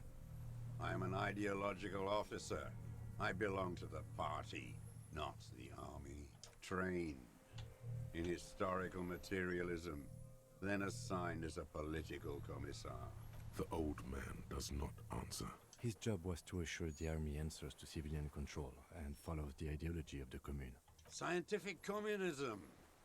A commissaire politique is a knight philosopher of the revolution, a future human. He was like a cleric, a shepherd. No, the opposite of that. A future human, not a human of the past. He nods slowly, then another tremor. No, you're not. You're a liberast, a liberal and a pederast. It's what most liberals are. Detective, we have not come here to discuss ideology. But I want to sit here and talk we have politics come to with ask this guy. questions regarding a murder investigation. The old man spits into the fire pit. There's definitely something off with his body. There's nothing serious in this world. It's a farce. I've used it for killing people. Well, it is usually what you do with them. Killing people? It's a gun. That's what they're for. You want a moralist euphemism? Defending your family and your property. I haven't done that. I've used it to kill people. Interesting. During or after the war? There is no after the war. Class war is never over. Don't mess this up. Remember, he wants to tell you. Get personal. The who now? He heard you. He just wants to hear you say it. You're in. Oh yes, that one. Ugly piece of work, that boy. Did you kill him? I am a son of a welder and an officer of the Commune of Revachol. I do not collaborate with murderers and pederasts of the liberal regime. The scent of blood in the air. Something about the tracks. Suddenly, all those tracks are so confusing. Go with something else first. I saw you poking around there, looking for evidence. You're damn diligent when it comes to dead fascies. Did you like the view? You had direct visibility. There are embrasures in the concrete, specifically meant for a top follower to use. And you had a long-range rifle in your possession. You've been here a long time, Mr. Dras. Too long. You clearly need medical aid. I'm ready to die. I've done my part. He's practically admitting to it. Just one thing. The rifle does not have a scope. Forget about your stupid fucking scope. I don't know where it is. Find it yourself. It's your problem now. Because it's a sniper's nest, you stupid fuck. Almost. He almost burst out there. Keep piling arguments. Anything. Wait, here it comes. The goddamn Maybells. The dried Maybells on Clausia's roof. There were Maybells in the grass when you got here, and Maybells on Clausia's balcony, and nowhere else. Nowhere in all of Martinez have you seen them. Wait, don't forget the footprints. The diagonal prints in the dust in the secret space behind Clausia's bedroom. Now, they're gonna come up. You got it. Remember? The boot prints were like no modern soul. Maybe don't beat yourself anymore, though. You're not immortal. Everything is brands with you individualists. Who cares what brand my shoes are? Sansa. Some shit. Show me the souls, please, Mr. Dras. Fucking imbecile. The maker is called Sansarique, and the size is 42 to 44. These are not the unusual horizontal pattern souls you saw in the dust on the floor of the hidden room. They do, however, seem to be about the same size. The size fits, but not the soul.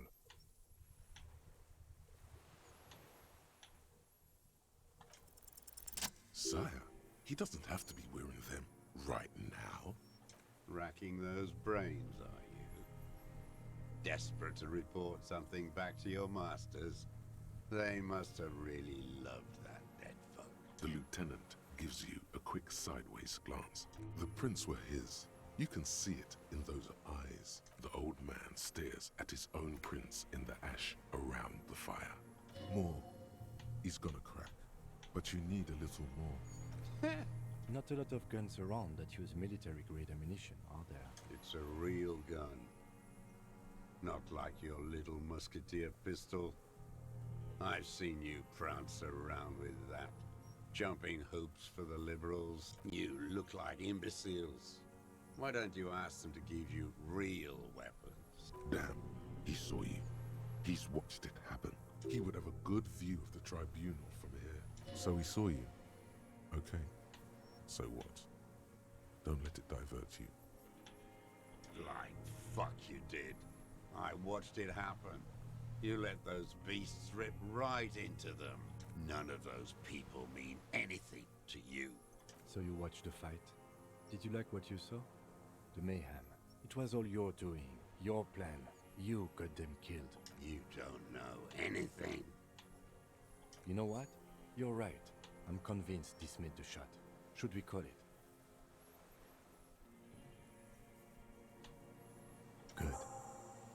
This feels good, doesn't it? Tying things up like this. Murder. Like a marionette on some invisible string. Tie up every loose end now. There's no other chance. You're lost, Dwat. You're lost.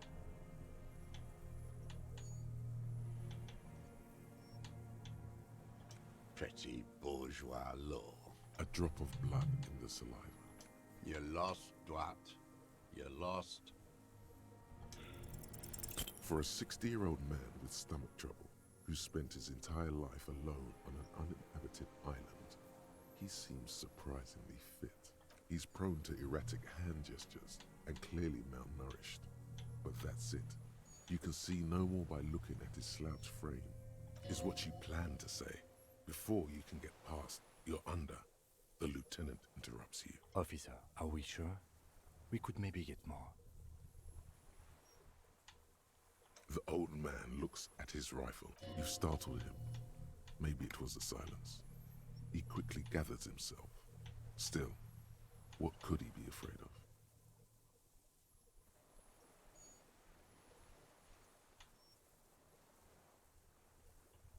What? But you said I would be taken to the... The wind picks up. The silence on the water is broken all around you. Little shivers of waves appear. The lieutenant continues, like an incantation. Your Wayfarer rights have been suspended. Information provided to the officers on the scene will be used against you by the prosecution. You will be given legal counsel within 1 week and must face court in 44 days. Do you understand? But... No, I don't want to. I have to stay here. He's sweating. Beads are forming on his forehead. Pupils are dilated too. Your confirmation is not required, sir. Now on to the boat.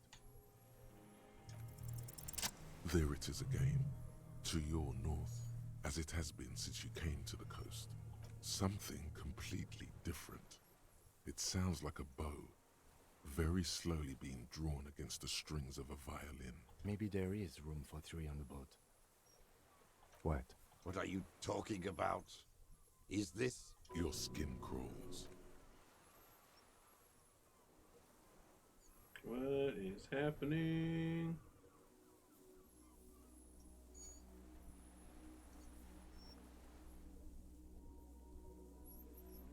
Wait, what?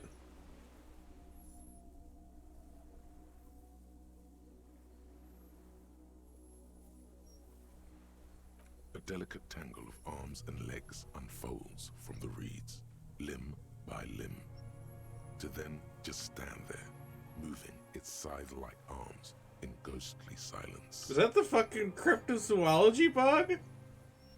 What? It's still there. It is! Unfolding What? What? Of reed-like chitin, hovering in place. What are you talking about? What is going on? There's nothing there. The stick insect is over 3 meters tall. It looks straight at you with its tiny pinprick eyes and its grotesquely small head. You feel your legs shaking under you and your gun hand rise instinctively. Tell me what you see, damn it. I can't make out one small thing in the reeds. I can see it. 4 simple words, thank God. If you can see, then you're not insane. It's really there, spinning slowly, in absolute silence. Its limbs long and slender. Be very, very careful.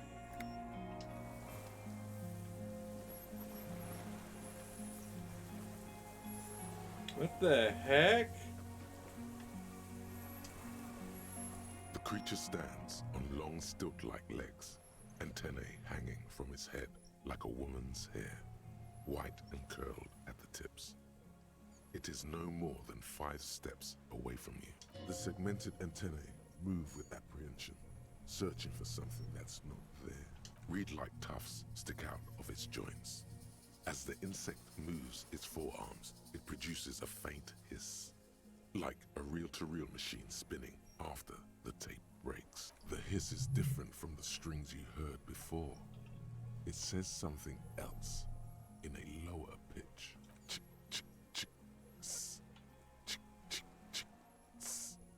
It is. You glance over your shoulder. The lieutenant holds a piece of milled aluminium. He begins to pull it open extremely carefully. It's the camera. We need a photo. No one will believe us. From the corner of your eye, you see a sudden cascade of motion ripple through the phasmid's limbs. I won't be one of those fools who didn't take a picture. He's letting his pride get in the way. You see the phasmid turn to him, its mandible antennae reaching out. Its motions are quick, sudden. Understood. The spindly mechanism turns itself back to you, its antennae taking their measure of the air. Slow. A sudden chirrup fills the air. The walking stick moves its whole body, limbs working independently of each other. It moves just an inch closer to you. Or does it only feel like it does?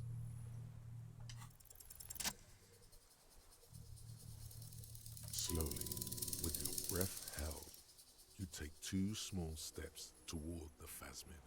The creature lets out a series of ultrasonic clicks that swarm around your head like swallows.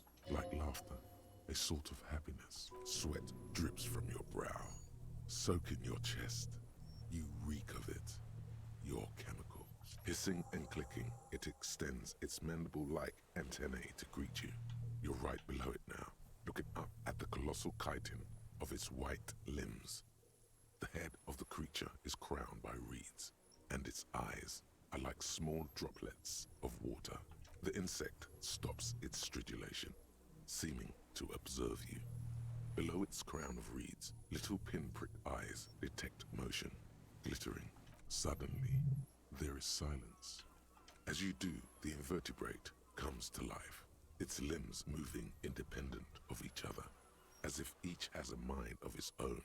They are white, like stalks of porcelain, knitting above you. Shifting around in the reeds around it, in the muddy water, you notice some of its hind legs apparently standing on the water from time to time. No reply.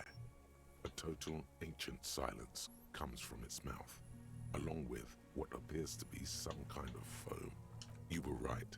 Little bubbles form on the mouth parts of the creature, on its segmented lower lip. It looks to be foaming, slowly. The foam is white, then yellowish. Careful. It may be poisonous. The foam slowly turns a darker shade, like burnt caramel, as the insect moves its mouth parts, masticating. The little bubbles begin to burst, one by one. I exist.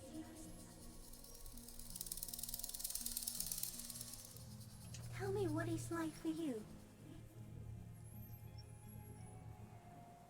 Fire? Where? I do not have fire inside me. In me, there is not even blood, but lymph, like sap from a one palm. Now, I will tell you what it's like for me. For me, it is a series of half-lit images, a kind of darkness, being intruded upon, shapes of plants and animals, and internal sensations, a swarm of sounds, tiny vibrations on the inside of my forearms. I am at the end of a narrow funnel, weightless, so light, it only feels like something to be me. In truth, perhaps I'm nothing. I certainly do not have a soul, and if I did, it would never burn. Are you sure? Sometimes, when molting, I will grow a lost limb. One time something went wrong, and a small leg replaced a missing antenna. No, the leg tried to move around independently, making it hard to walk. Yes, thankfully someone ate it. The next time I molded, I grew an antenna again. So am I. I was born to detect sucrose rewards and semiochemicals. What were you born to detect? Yes, no one detected me for such a long, long time. For thousands of years. I dithered, out of sight. No one believed I exist. Almost no one. Until you came, detective. Dripping of blood that smells like strawberries. Across the calm sea. The first in 1,000 years. No, you are awake. I am real. Light is forming me. Not even the birds know that. Not even the water lily. You can also eat it. If it's a leaf, you can put it in your mouth. Yum yum. Or read. I am an unknown species of the order Phantasmadia, endemic to the Insulandian Insula. For the last 350 years, I have hidden in plain sight, masquerading as the reeds, molting, cloning myself, unfolding at night to play with trash cans and boys. No, no one believed I exist. Almost no one. I have stayed hidden through 4 forms of government and 2 scientific revolutions until I was accidentally discovered by a detective of the citizen militia in Revershore. District of Martinez. March 51. No, you are. The moral of our encounter is, I am a relatively medium life form, while it is you who are a total extreme madness. Clearly. A volatile senior nerve system, ominously new to the planet. The Pale too came with you. No one remembers it before you. The Nidarians do not. The radially symmetrics do not. There is an almost unanimous agreement between the birds and the plants that you are going to destroy us all. It is a nervous shadow cast into the world by you, eating away at reality. A great, unnatural territory. Its advent coincides with the arrival of the human mind. That certainly sounds like climate change. You're a violent and irrepressible miracle. The vacuum of cosmos and the stars burning in it are afraid of you. Give me enough time, you will wipe us all out and replace us with nothing. We suspect it will be something like the oxygen holocaust that wiped out anaerobic life 2.6 billion years ago, when organisms first started breathing. Everything your eyes touch goes back there, behind the nose mirror. What if you blink? Are we still here? Please don't blink. What if he misplaces us all one day, or just forget? So, it is already happening. One day, one of you will close your eyes and sign, and open them to see that none of this ever existed. It doesn't look like that, no. You're just staring at it. Okay. Is it somehow related to the case? I think we should take the picture, and then you should back away from the unstudied species. No, there is one more.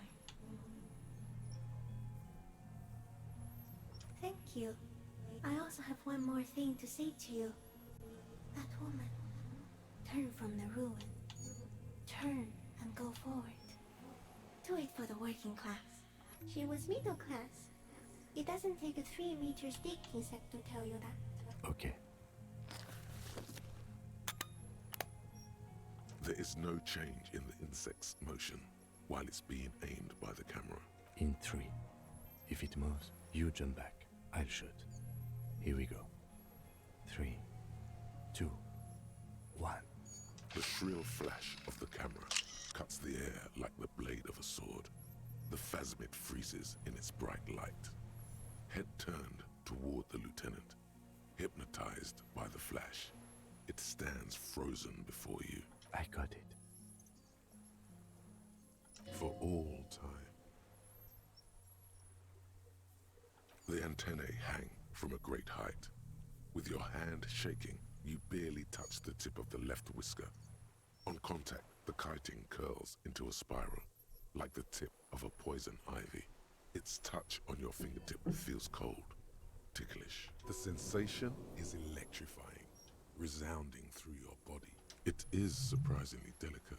Looks like someone's got hurt in a fight. This antennae is much smaller than the other one. Be careful, detective. It's moving. You were right. It glistens with some kind of moisture. The creature in front of you stays frozen. The limb before you is incredibly light, like eggshell. It's much lighter than a reed. You feel a soft push could tip the creature over. Its hollow exoskeleton collapsing. A small shudder passes the creature's arm. High above you, its black pearl eyes still glisten, mesmerized by the light passing its nervous system. There is some kind of countdown happening as it slowly processes the overwhelming brightness of the signal. The stimulus overloaded it. It's passing like an extended moment or a gallstone. Another shudder pulses through the creature's limbs. It jolts back to life, like a record continuing where it left off, in a swaying, praying motion. Even the small black pearls of its eyes do not stray from you. As you're turning away, the phasmid mirrors your movements, stepping on the water, the long limbs carrying its feather weight without breaking. Surface.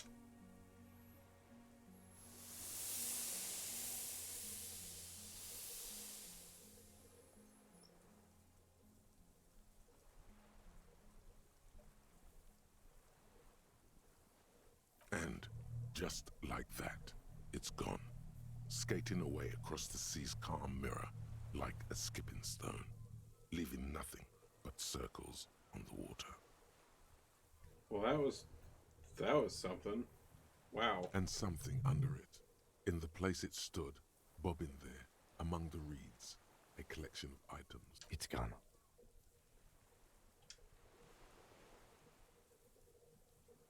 Looks like a nest of some sort. Apparently, yes. Like a water strider. Only, I've never seen anything like that in my life. What now?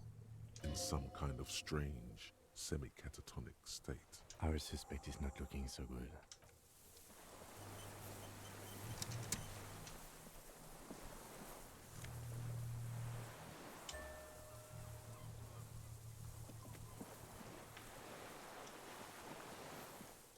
What is it? What do you want from me? I can't go. See. Mr. Dros? The man does not respond.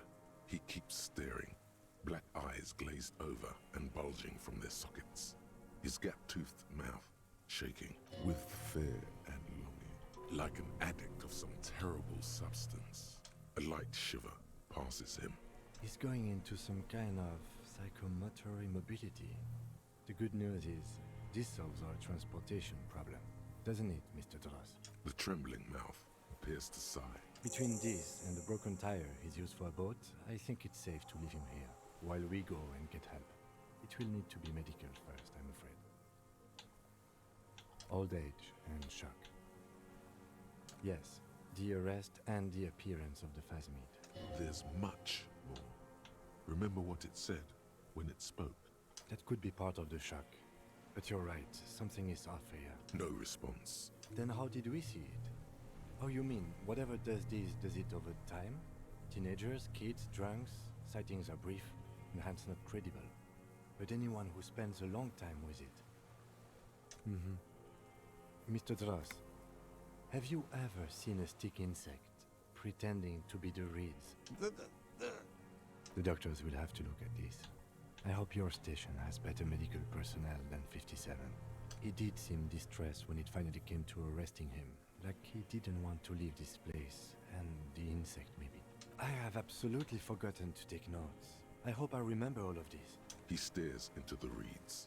Your work. I lost.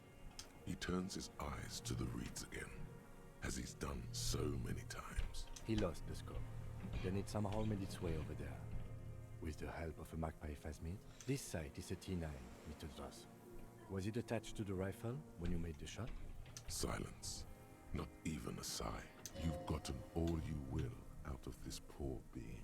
Nothing. Just dull staring. The plastic cape flaps around his face in a gust of wind. The blacks of his eyes are receding. His pupils are returning to normal. The strength has all gone out of him. We should think about getting back to the mainland. To get help.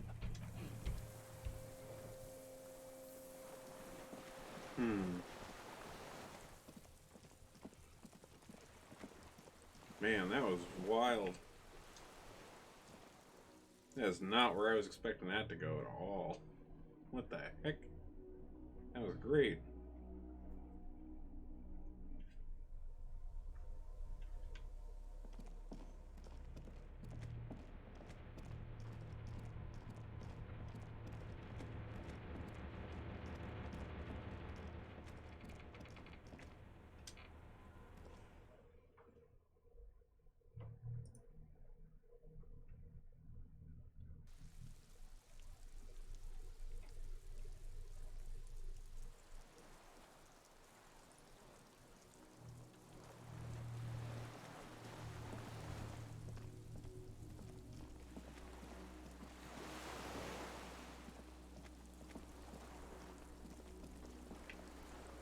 The skiff is swaying on the waves by the dock. Let's. We are done here. The skiff rocks gently under your weight as you get in. The ride back is uneventful and quiet.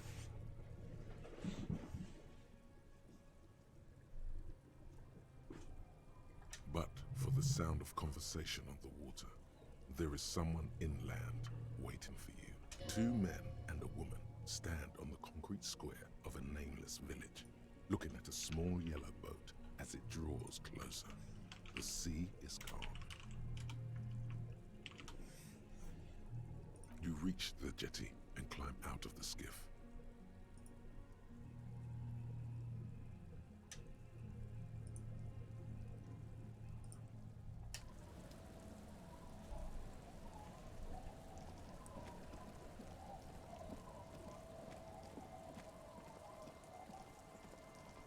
Look what the tide brought in.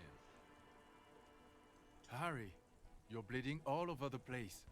You're half dead. This is the man with sunglasses from the Whirling in Rags. But where are his sunglasses? That's right. And you're bleeding. We're not forgetting about anything. Look at you. Bothered by it? Harry, you look like you need a fucking organ transplant. Fuck it. Let's not get into that. Hello, I'm Trent Heilerstam. I believe we've met on several occasions. I'm your goddamn partner, Jean-Vic Quemar. And this is your special task force. Or what's left of it. Special Consultant Trent Heilerstam, Patrol Officer Judith Minot. Hi. We've come to scrape what's left of you off the pavement. Lieutenant Kim Kisuragi, Precinct 57. We've just come from the island, where our investigation led us. We might need your help with something later.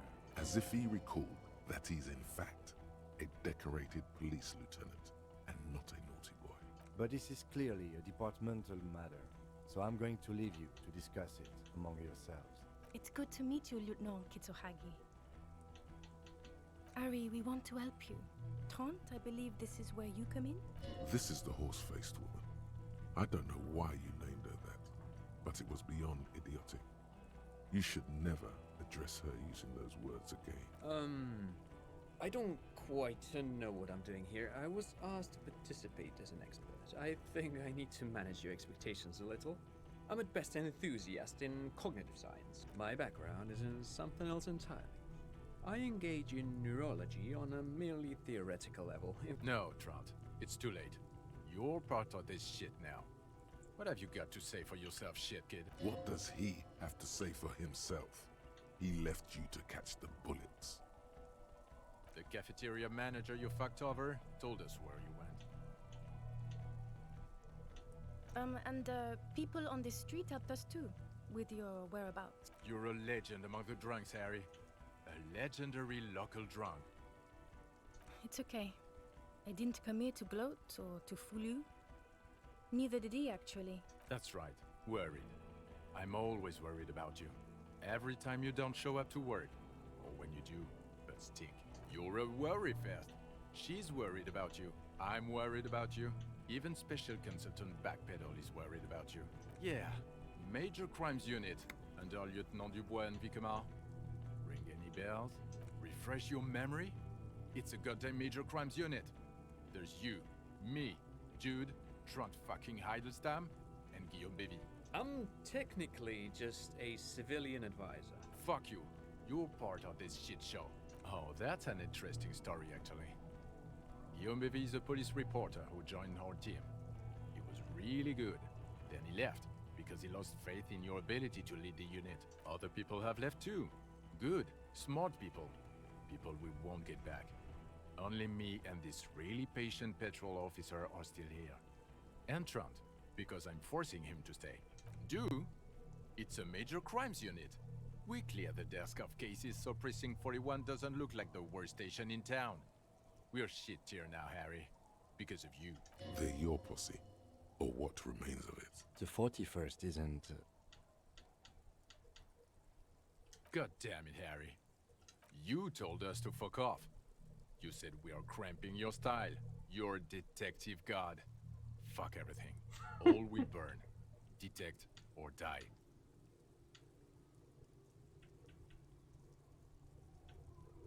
It wasn't like that. Fuck you, Harry. We didn't know there was gonna be a tribunal, did we? Oh, hey, Pumpkin. Welcome back. Yes, you're sorry. You're the sorriest cop who ever lived. Nothing has changed, Harry. I've heard this repentant shit 1,000,000 times over. Yes, I'm Trent Heilerstam. I never said I wasn't Hand Heilstam. Mikael? Mikael is my son. No problem.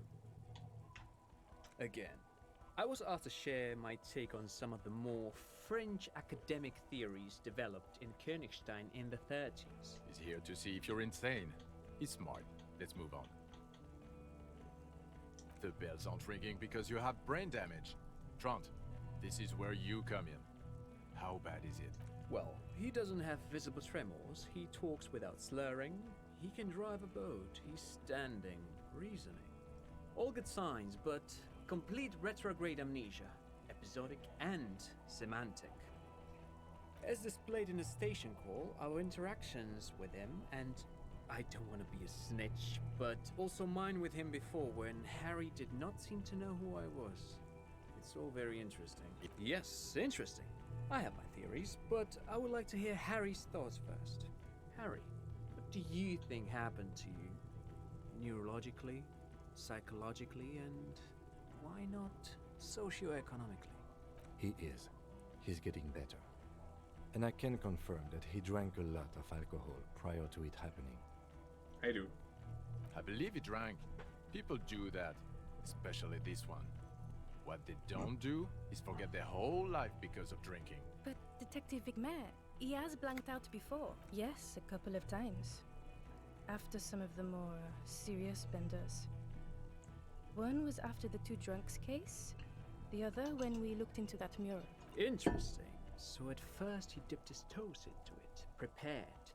That's where he would have gotten the idea, yes. Practice. And then he used alcohol to get there, so to speak. What do you mean? Well, here's my theory. What if this is an absolutely normal reaction to the world we're living in?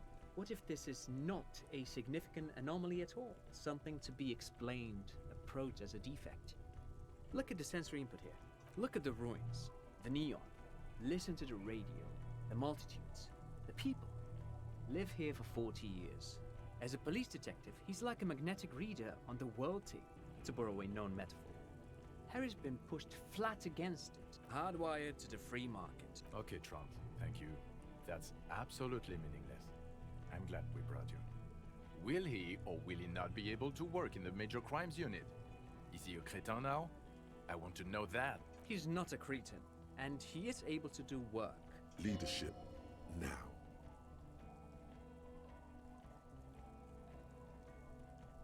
No one even mentioned that. I misphrased my question. It should have been, is he able to put his clothes on and use the potty? Or do we need to get him on the disability pension? They can keep that pension. You're rock solid. You can put your clothes on hard. Now, nothing. Now we're just going to stand here. No, now we discuss that. What the fuck did you do to our motor carriage? Why is it there, Harry? So refreshing. It just admits it. Thank you for your honesty. Thank you for destroying 45,000 real of police property. That's coming out of everyone's payslip. It doesn't matter. Your badge, Harry. Show me your badge. In a rush to demonstrate your badge, your eager fingers can't sustain a grip on the smooth plastic. And the badge. Ah.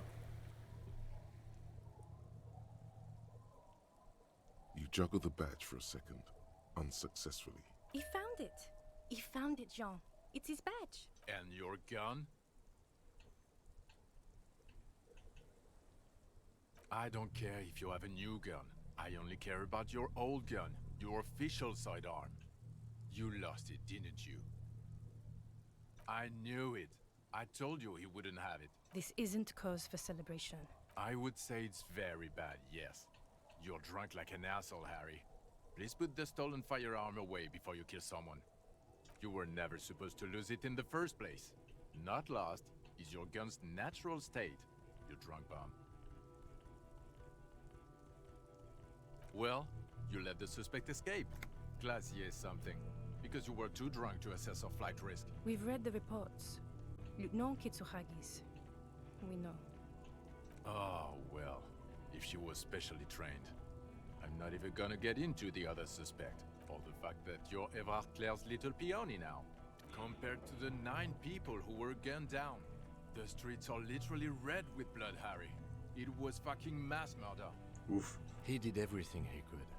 We did everything we could. The company hired and vetted mercenaries. Lieutenant Dubois got between them and the locals. Here comes the cavalry. He did so at considerable risk to his person. Remember, he was shot. We stopped an execution, not a negotiation.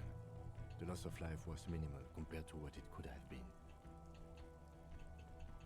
Thank you for the input, Lieutenant Kitsuragi.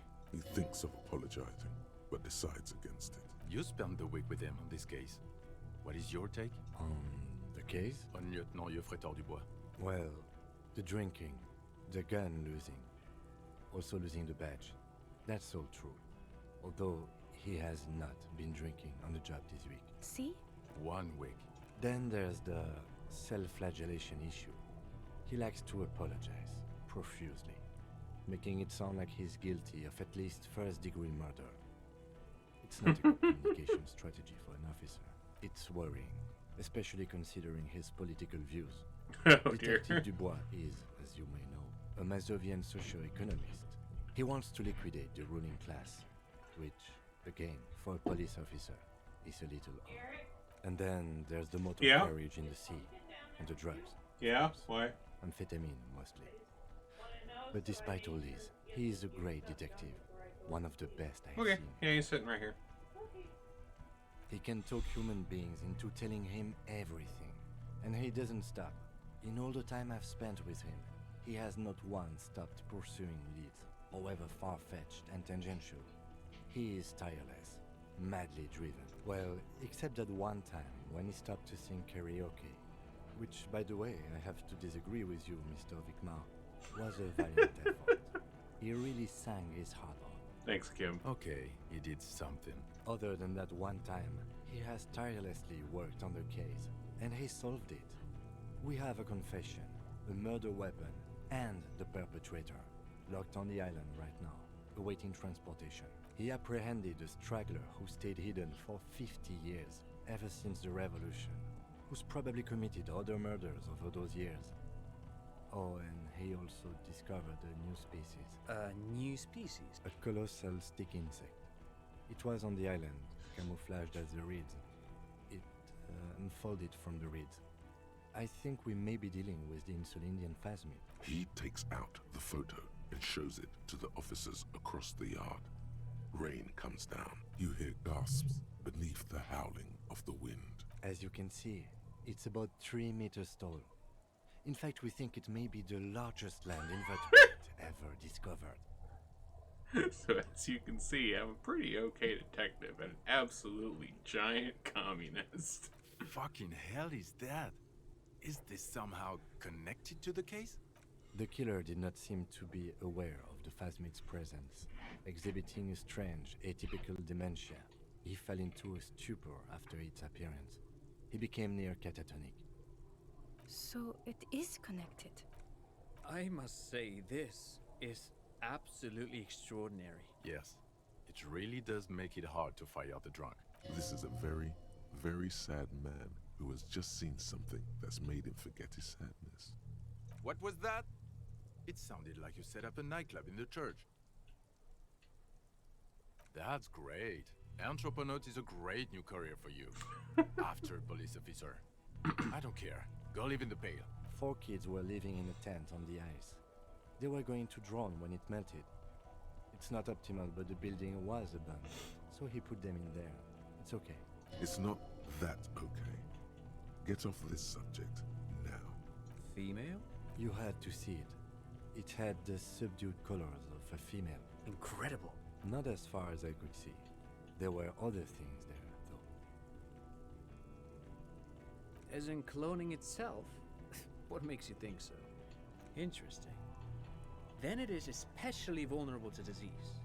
A single strain of bacteria could wipe out the entire species. Yes, but also reed-colored, beige and brown, a little green on the outside. After unfolding from a single stalk, it still retained parts that looked like reed tufts on its limbs. Incredible. The PR value of this is exceptional. this would really help with some of the problems we've been having. Absolutely, this is great. This does not say vigilante murderers to me at all.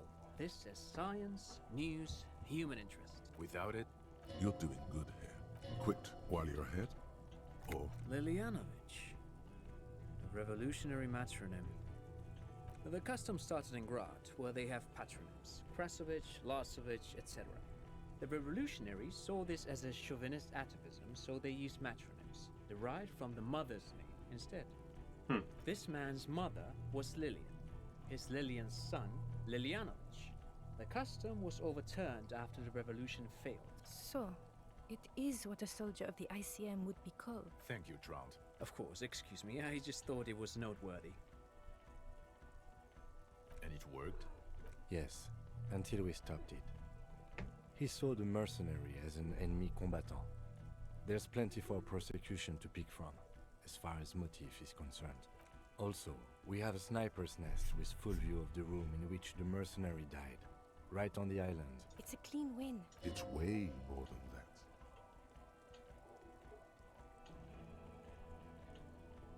I've never doubted you can pull yourself together and work in bouts. Bouts don't last. I can still smell the booze on the wind. God damn it. Doesn't it ever leave? It is there. Like in your bones or something. Booze bones. It will pass. In time. Yes, yes. Fallen through a gap in the boardwalk. The body was transported to Precinct 41. You're not the only cop in the world, Harry. This all comes back to us. Still, good work with the missing person, Detective. It's still a point for you. No denying it. I don't know what a doomed commercial area is. No, it didn't. It didn't turn out to be anthropometical again. Enough with the easily pale 2mm hole in the word line. This isn't Paradox B. We're a police force. It doesn't look like the lieutenant wishes you to push this angle further. Fine. Cut it out is indeed what he is thinking. Who's Kuno? You don't want to know.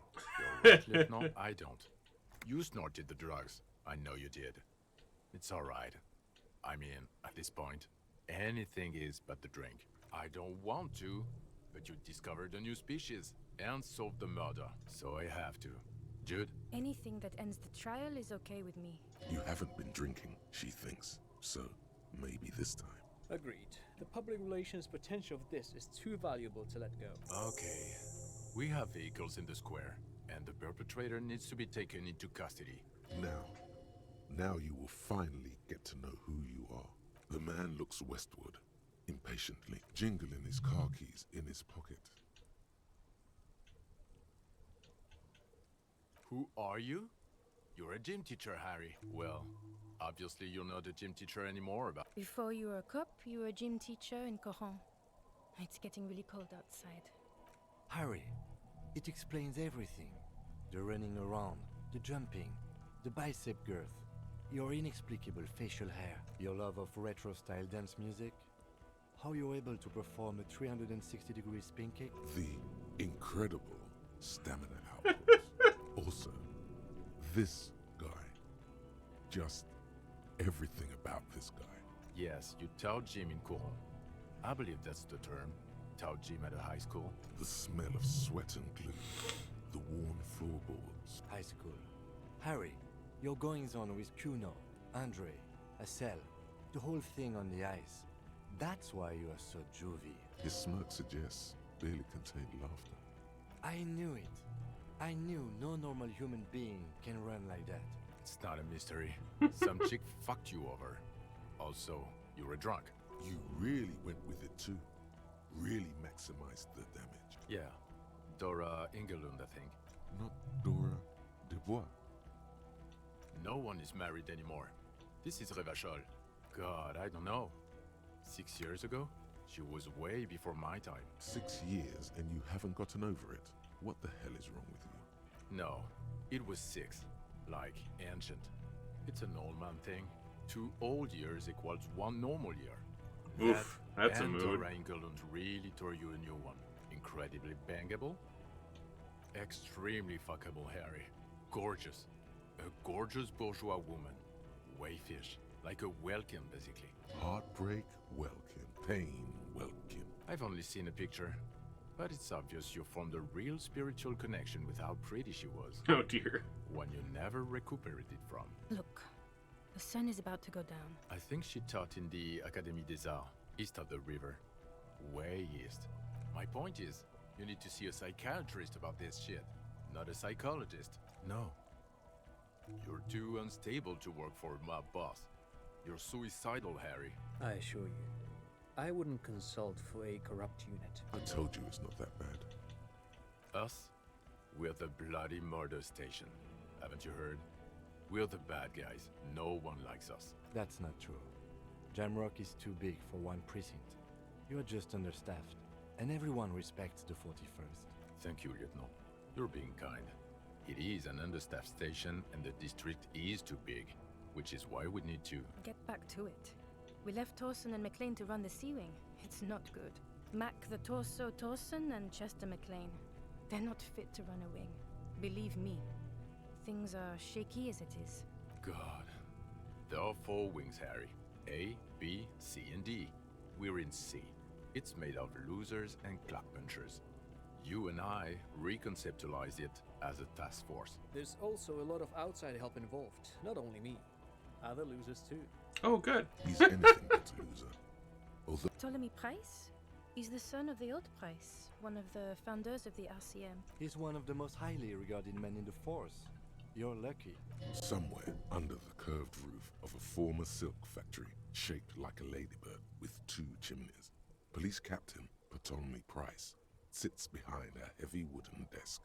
Resident medic Nix Gottlieb pours him coffee. They speak of change, the city, the tension on the streets. They speak of the events of April and the blood on the streets in May. So he remembers that. Yes, there may have been a raid on some churches. It wasn't good press. Shooting up churches never is. I was out of town, to be clear. Our enemies were hiding in a church, to the best of our information. That's it. I'm not talking about this anymore. Your security clearance is shit tier right now. He means it. The RCM and its enemies will not be discussed on this coast. Your clearance will not go up while you're within earshot of the Union headquarters. Okay, it's not the bloody murder station. It's an old converted silk mill with green desk lamps and coffee corner. A lot of good people work there, hard, every day. Jamrock is the largest ghetto in Rivershoal. Faubourg, technically, but it's divided into 11 districts. Jamrock only has us. The press will blow over. Jamrock is lucky to have you, and it's often considered to be the greatest of the districts. You're lucky to have it. Thank you again, Lieutenant. Who is Lena? Tabernacle? It's on the way over. Near where you live on Perdition. Fine, if we're gonna drop you off anyway. She and her husband were conducting the search for the Phasmid. It's their discovery, in part. Okay, good. I was hoping we were going to be able to tell Lena about that. They should know as soon as possible. It would do you good to deliver some positive news for a change. She is going to be over the moon. Watch out, or she'll faint. Well, first I will go back to my station and write the most detailed report anyone has ever seen. It will have to be good to cover all these. Detective, we just stopped a small-scale war. Something is happening to Revachol. I don't know what yet, but it's going to be a hard spring for the RCM. We need to get ready, infiltrate, investigate. Talk to Captain Price? I'd rather not ruffle the feathers of 2 captains with my doom-mongering. Work with Price? I'm flattered, but I don't know if I... Would fit in. I'm crazy enough. Can take the stress. Flattered? You're Lieutenant Kitsuragi. We would be flattered if you even considered. I would have to tie things up in GRIH first. But, I mean, whatever is coming, Jamrock will be more central to it than the harbor. And we also have a huge caseload, Lieutenant. Piles that we need to get back to. Mountains, even. I do like the sound of that. Nice. Good. Fuck it. Let's go. Under the noonday sky, the great district hums. A chessboard of wooden houses, 80,000 living souls, and chimney stacks. Fire traps as far as the eye can see. From Main Street to Precinct 41, to Boogie Street, forking into the snow-swept horizon. You close your eyes and hear the dogs bark. A lone woman sits by a factory window, dreaming of meteorite strikes. Dawson? Yes. McLean? Yes. Heidelstein? No. Vicmere? Yes. Dubois? Of course. Really? Nick Gottlieb looks up from the list. I hear he's unstable. You say that like it's a bad thing. Captain Potomny Price gestures with a ballpoint pen. It's dim in his office, and the curtains are drawn. Harry's our man. He'll pull through. When he does, he'll side with the people. Understood. Gottlieb returns to the list. Minnow? Of course. Wonderful. Then can we please just go back to Jamrock now?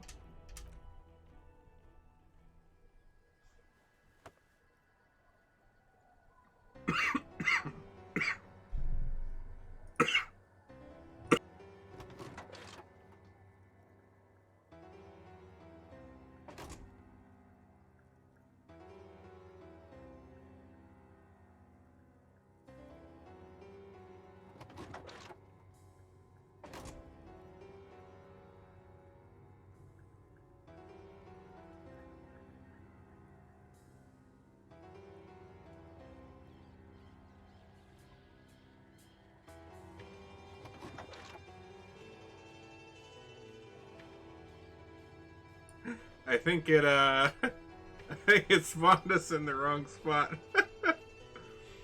Didn't quite line up our animations there. It's kind of an amusing little bug at the end. I wondered why we were walking with our arm out weird like that. Alright. Well then.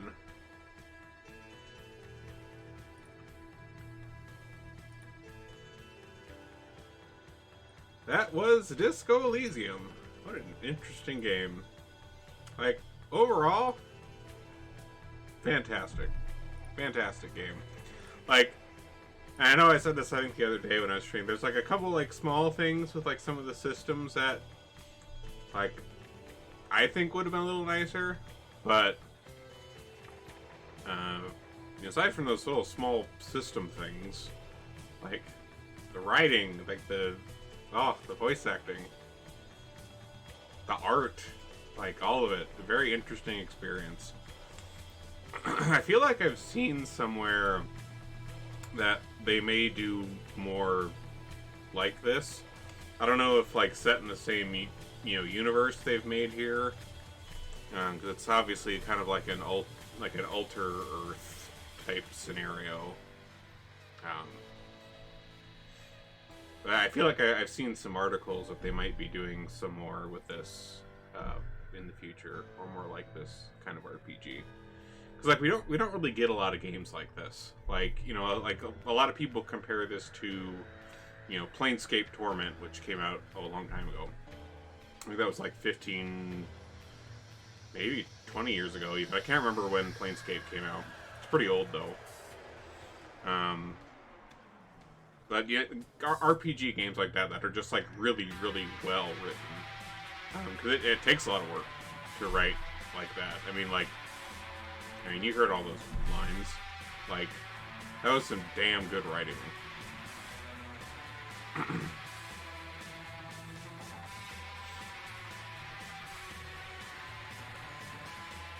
And huge props to all the... So, like, the update they did a week ago, the final cut, what that did is it added voice lines. Like, actual voice lines to everything. Like, I guess, like, when this I never played this before now. But I guess when it originally came out, like, there were voices for some things, but not for, like all of your thoughts. Like, your Inland Empire, your rhetoric, your like all of those like parts of your brain. Like, I don't think those had voices before.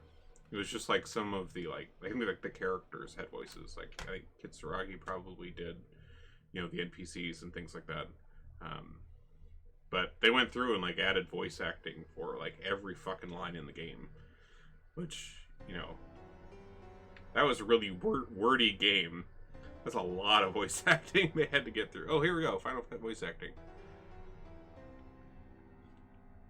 Oh, geez. And it was like a couple people doing like a ton of them, too. Holy moly. That like first guy was like 20 different things. That's so many voice lines.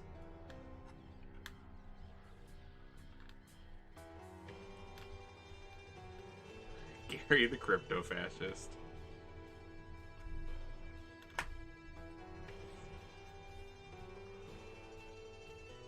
And I don't recognize any of these voice actors either. Like, I don't know if they've done stuff before, or if they have, I just don't know their names off the top of the head. But it's kind of cool that they maybe are all like not big names. Because like this game like won quite a few awards.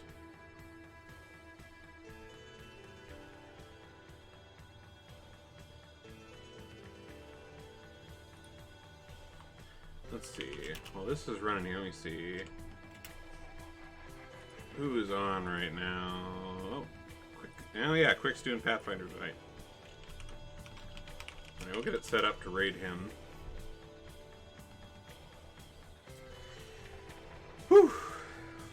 Alright. Well, I'm glad I had those couple days off to get through this, because like, it was a little bit of a longer game. And like I said before, kind of a tricky one to stream. Just because like there was voice acting for every line, so it felt weird to like talk over everything for me. But that's okay. Probably gonna do a SevTech stream. Well, definitely gonna do a SevTech stream since we have the new rig set up. Now that we can, you know, load it faster and not have memory problems, and you know, actually turn the view distance up higher than 2 chunks. That'll be really fucking nice to actually see the fucking world. But yeah, we'll do some more SevTech so that we can see stuff. Work more on the blood magic we were working on. I think I got like you know, I mentioned last time that I was kind of sitting there grinding out some of the really boring stuff, like turning things into turning stone into some of the pieces we need for the blood magic, so we should be able to build a device that like automatically fills up our blood altar, which should be cool. Like, it sounds like we can, it basically like uses like zombies to be constantly healed and constantly bled by the altar, because there's like a special type of earth in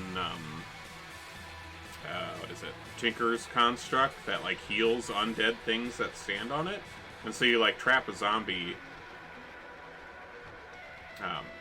which I think from what I was seeing, there's like a rod that I got from like a boss in the Twilight Forest that like lets me summon a zombie, and so I can just use that and like summon a zombie and trap it on this soil that like heals it constantly. And then, you know, the blood altar, like, injures it constantly, too. So it just, like, constantly generates blood for the altar, which is very nice. Since it turns out that sheep don't work for... Like, you can't just, like, turn sheep into blood and pump it into the altar. It doesn't work like that. Since it's a separate thing. Yeah, well, like, it turns out, like, the way that blood magic works is, like, the blood in it is not technically just blood. Like, they designate it as life essence in the mod, so it's not the same as blood in some of the other mods that we have. So that's why it wasn't working through the pipe, because we had all that sheep blood that we got, and it wasn't piping into, because it wasn't the same type that it needed. So it has to be like generated in a specific way to like generate as life essence. And using this, I think it was called like Well of Suffering, I think is what the structure is called that we're going to be building. But yeah, we put these zombies in the well, or trap them in the Well of Suffering area, and like put that underneath the altar, and that should take care of that for us, which would be cool. But I'm so excited to be able to like play SevTech and not have memory problems, because like when I tested it the other day, like I said, it started up in like 3-4 minutes, which is amazing compared to what it was before, and Stress relief, Ziggy the dog. That's great. But, oh. Like, no stuttering at all. Like, I mean, I haven't run it while streaming, but, like, even, like, right now, if I go look at my memory right now, streaming... Oh, yeah. We're only using, like... We're using 18% of my memory right now with a game and streaming, whereas before, if SevTech was running, we were using, like, 98%, and it was choking and dying. So... Oh... I think when I tested the other day with just SevTech alone, we were using like 24% with SevTech alone, so we'll probably be like 30-something% with that. There we go. Made it to the end. Cool. Well, we'll raid Quicksilver since this Pathfinder game is going and call that good on Disco Elysium. Ba-doop. Say hi to Quick. 3, 2, 1... Go. Whop.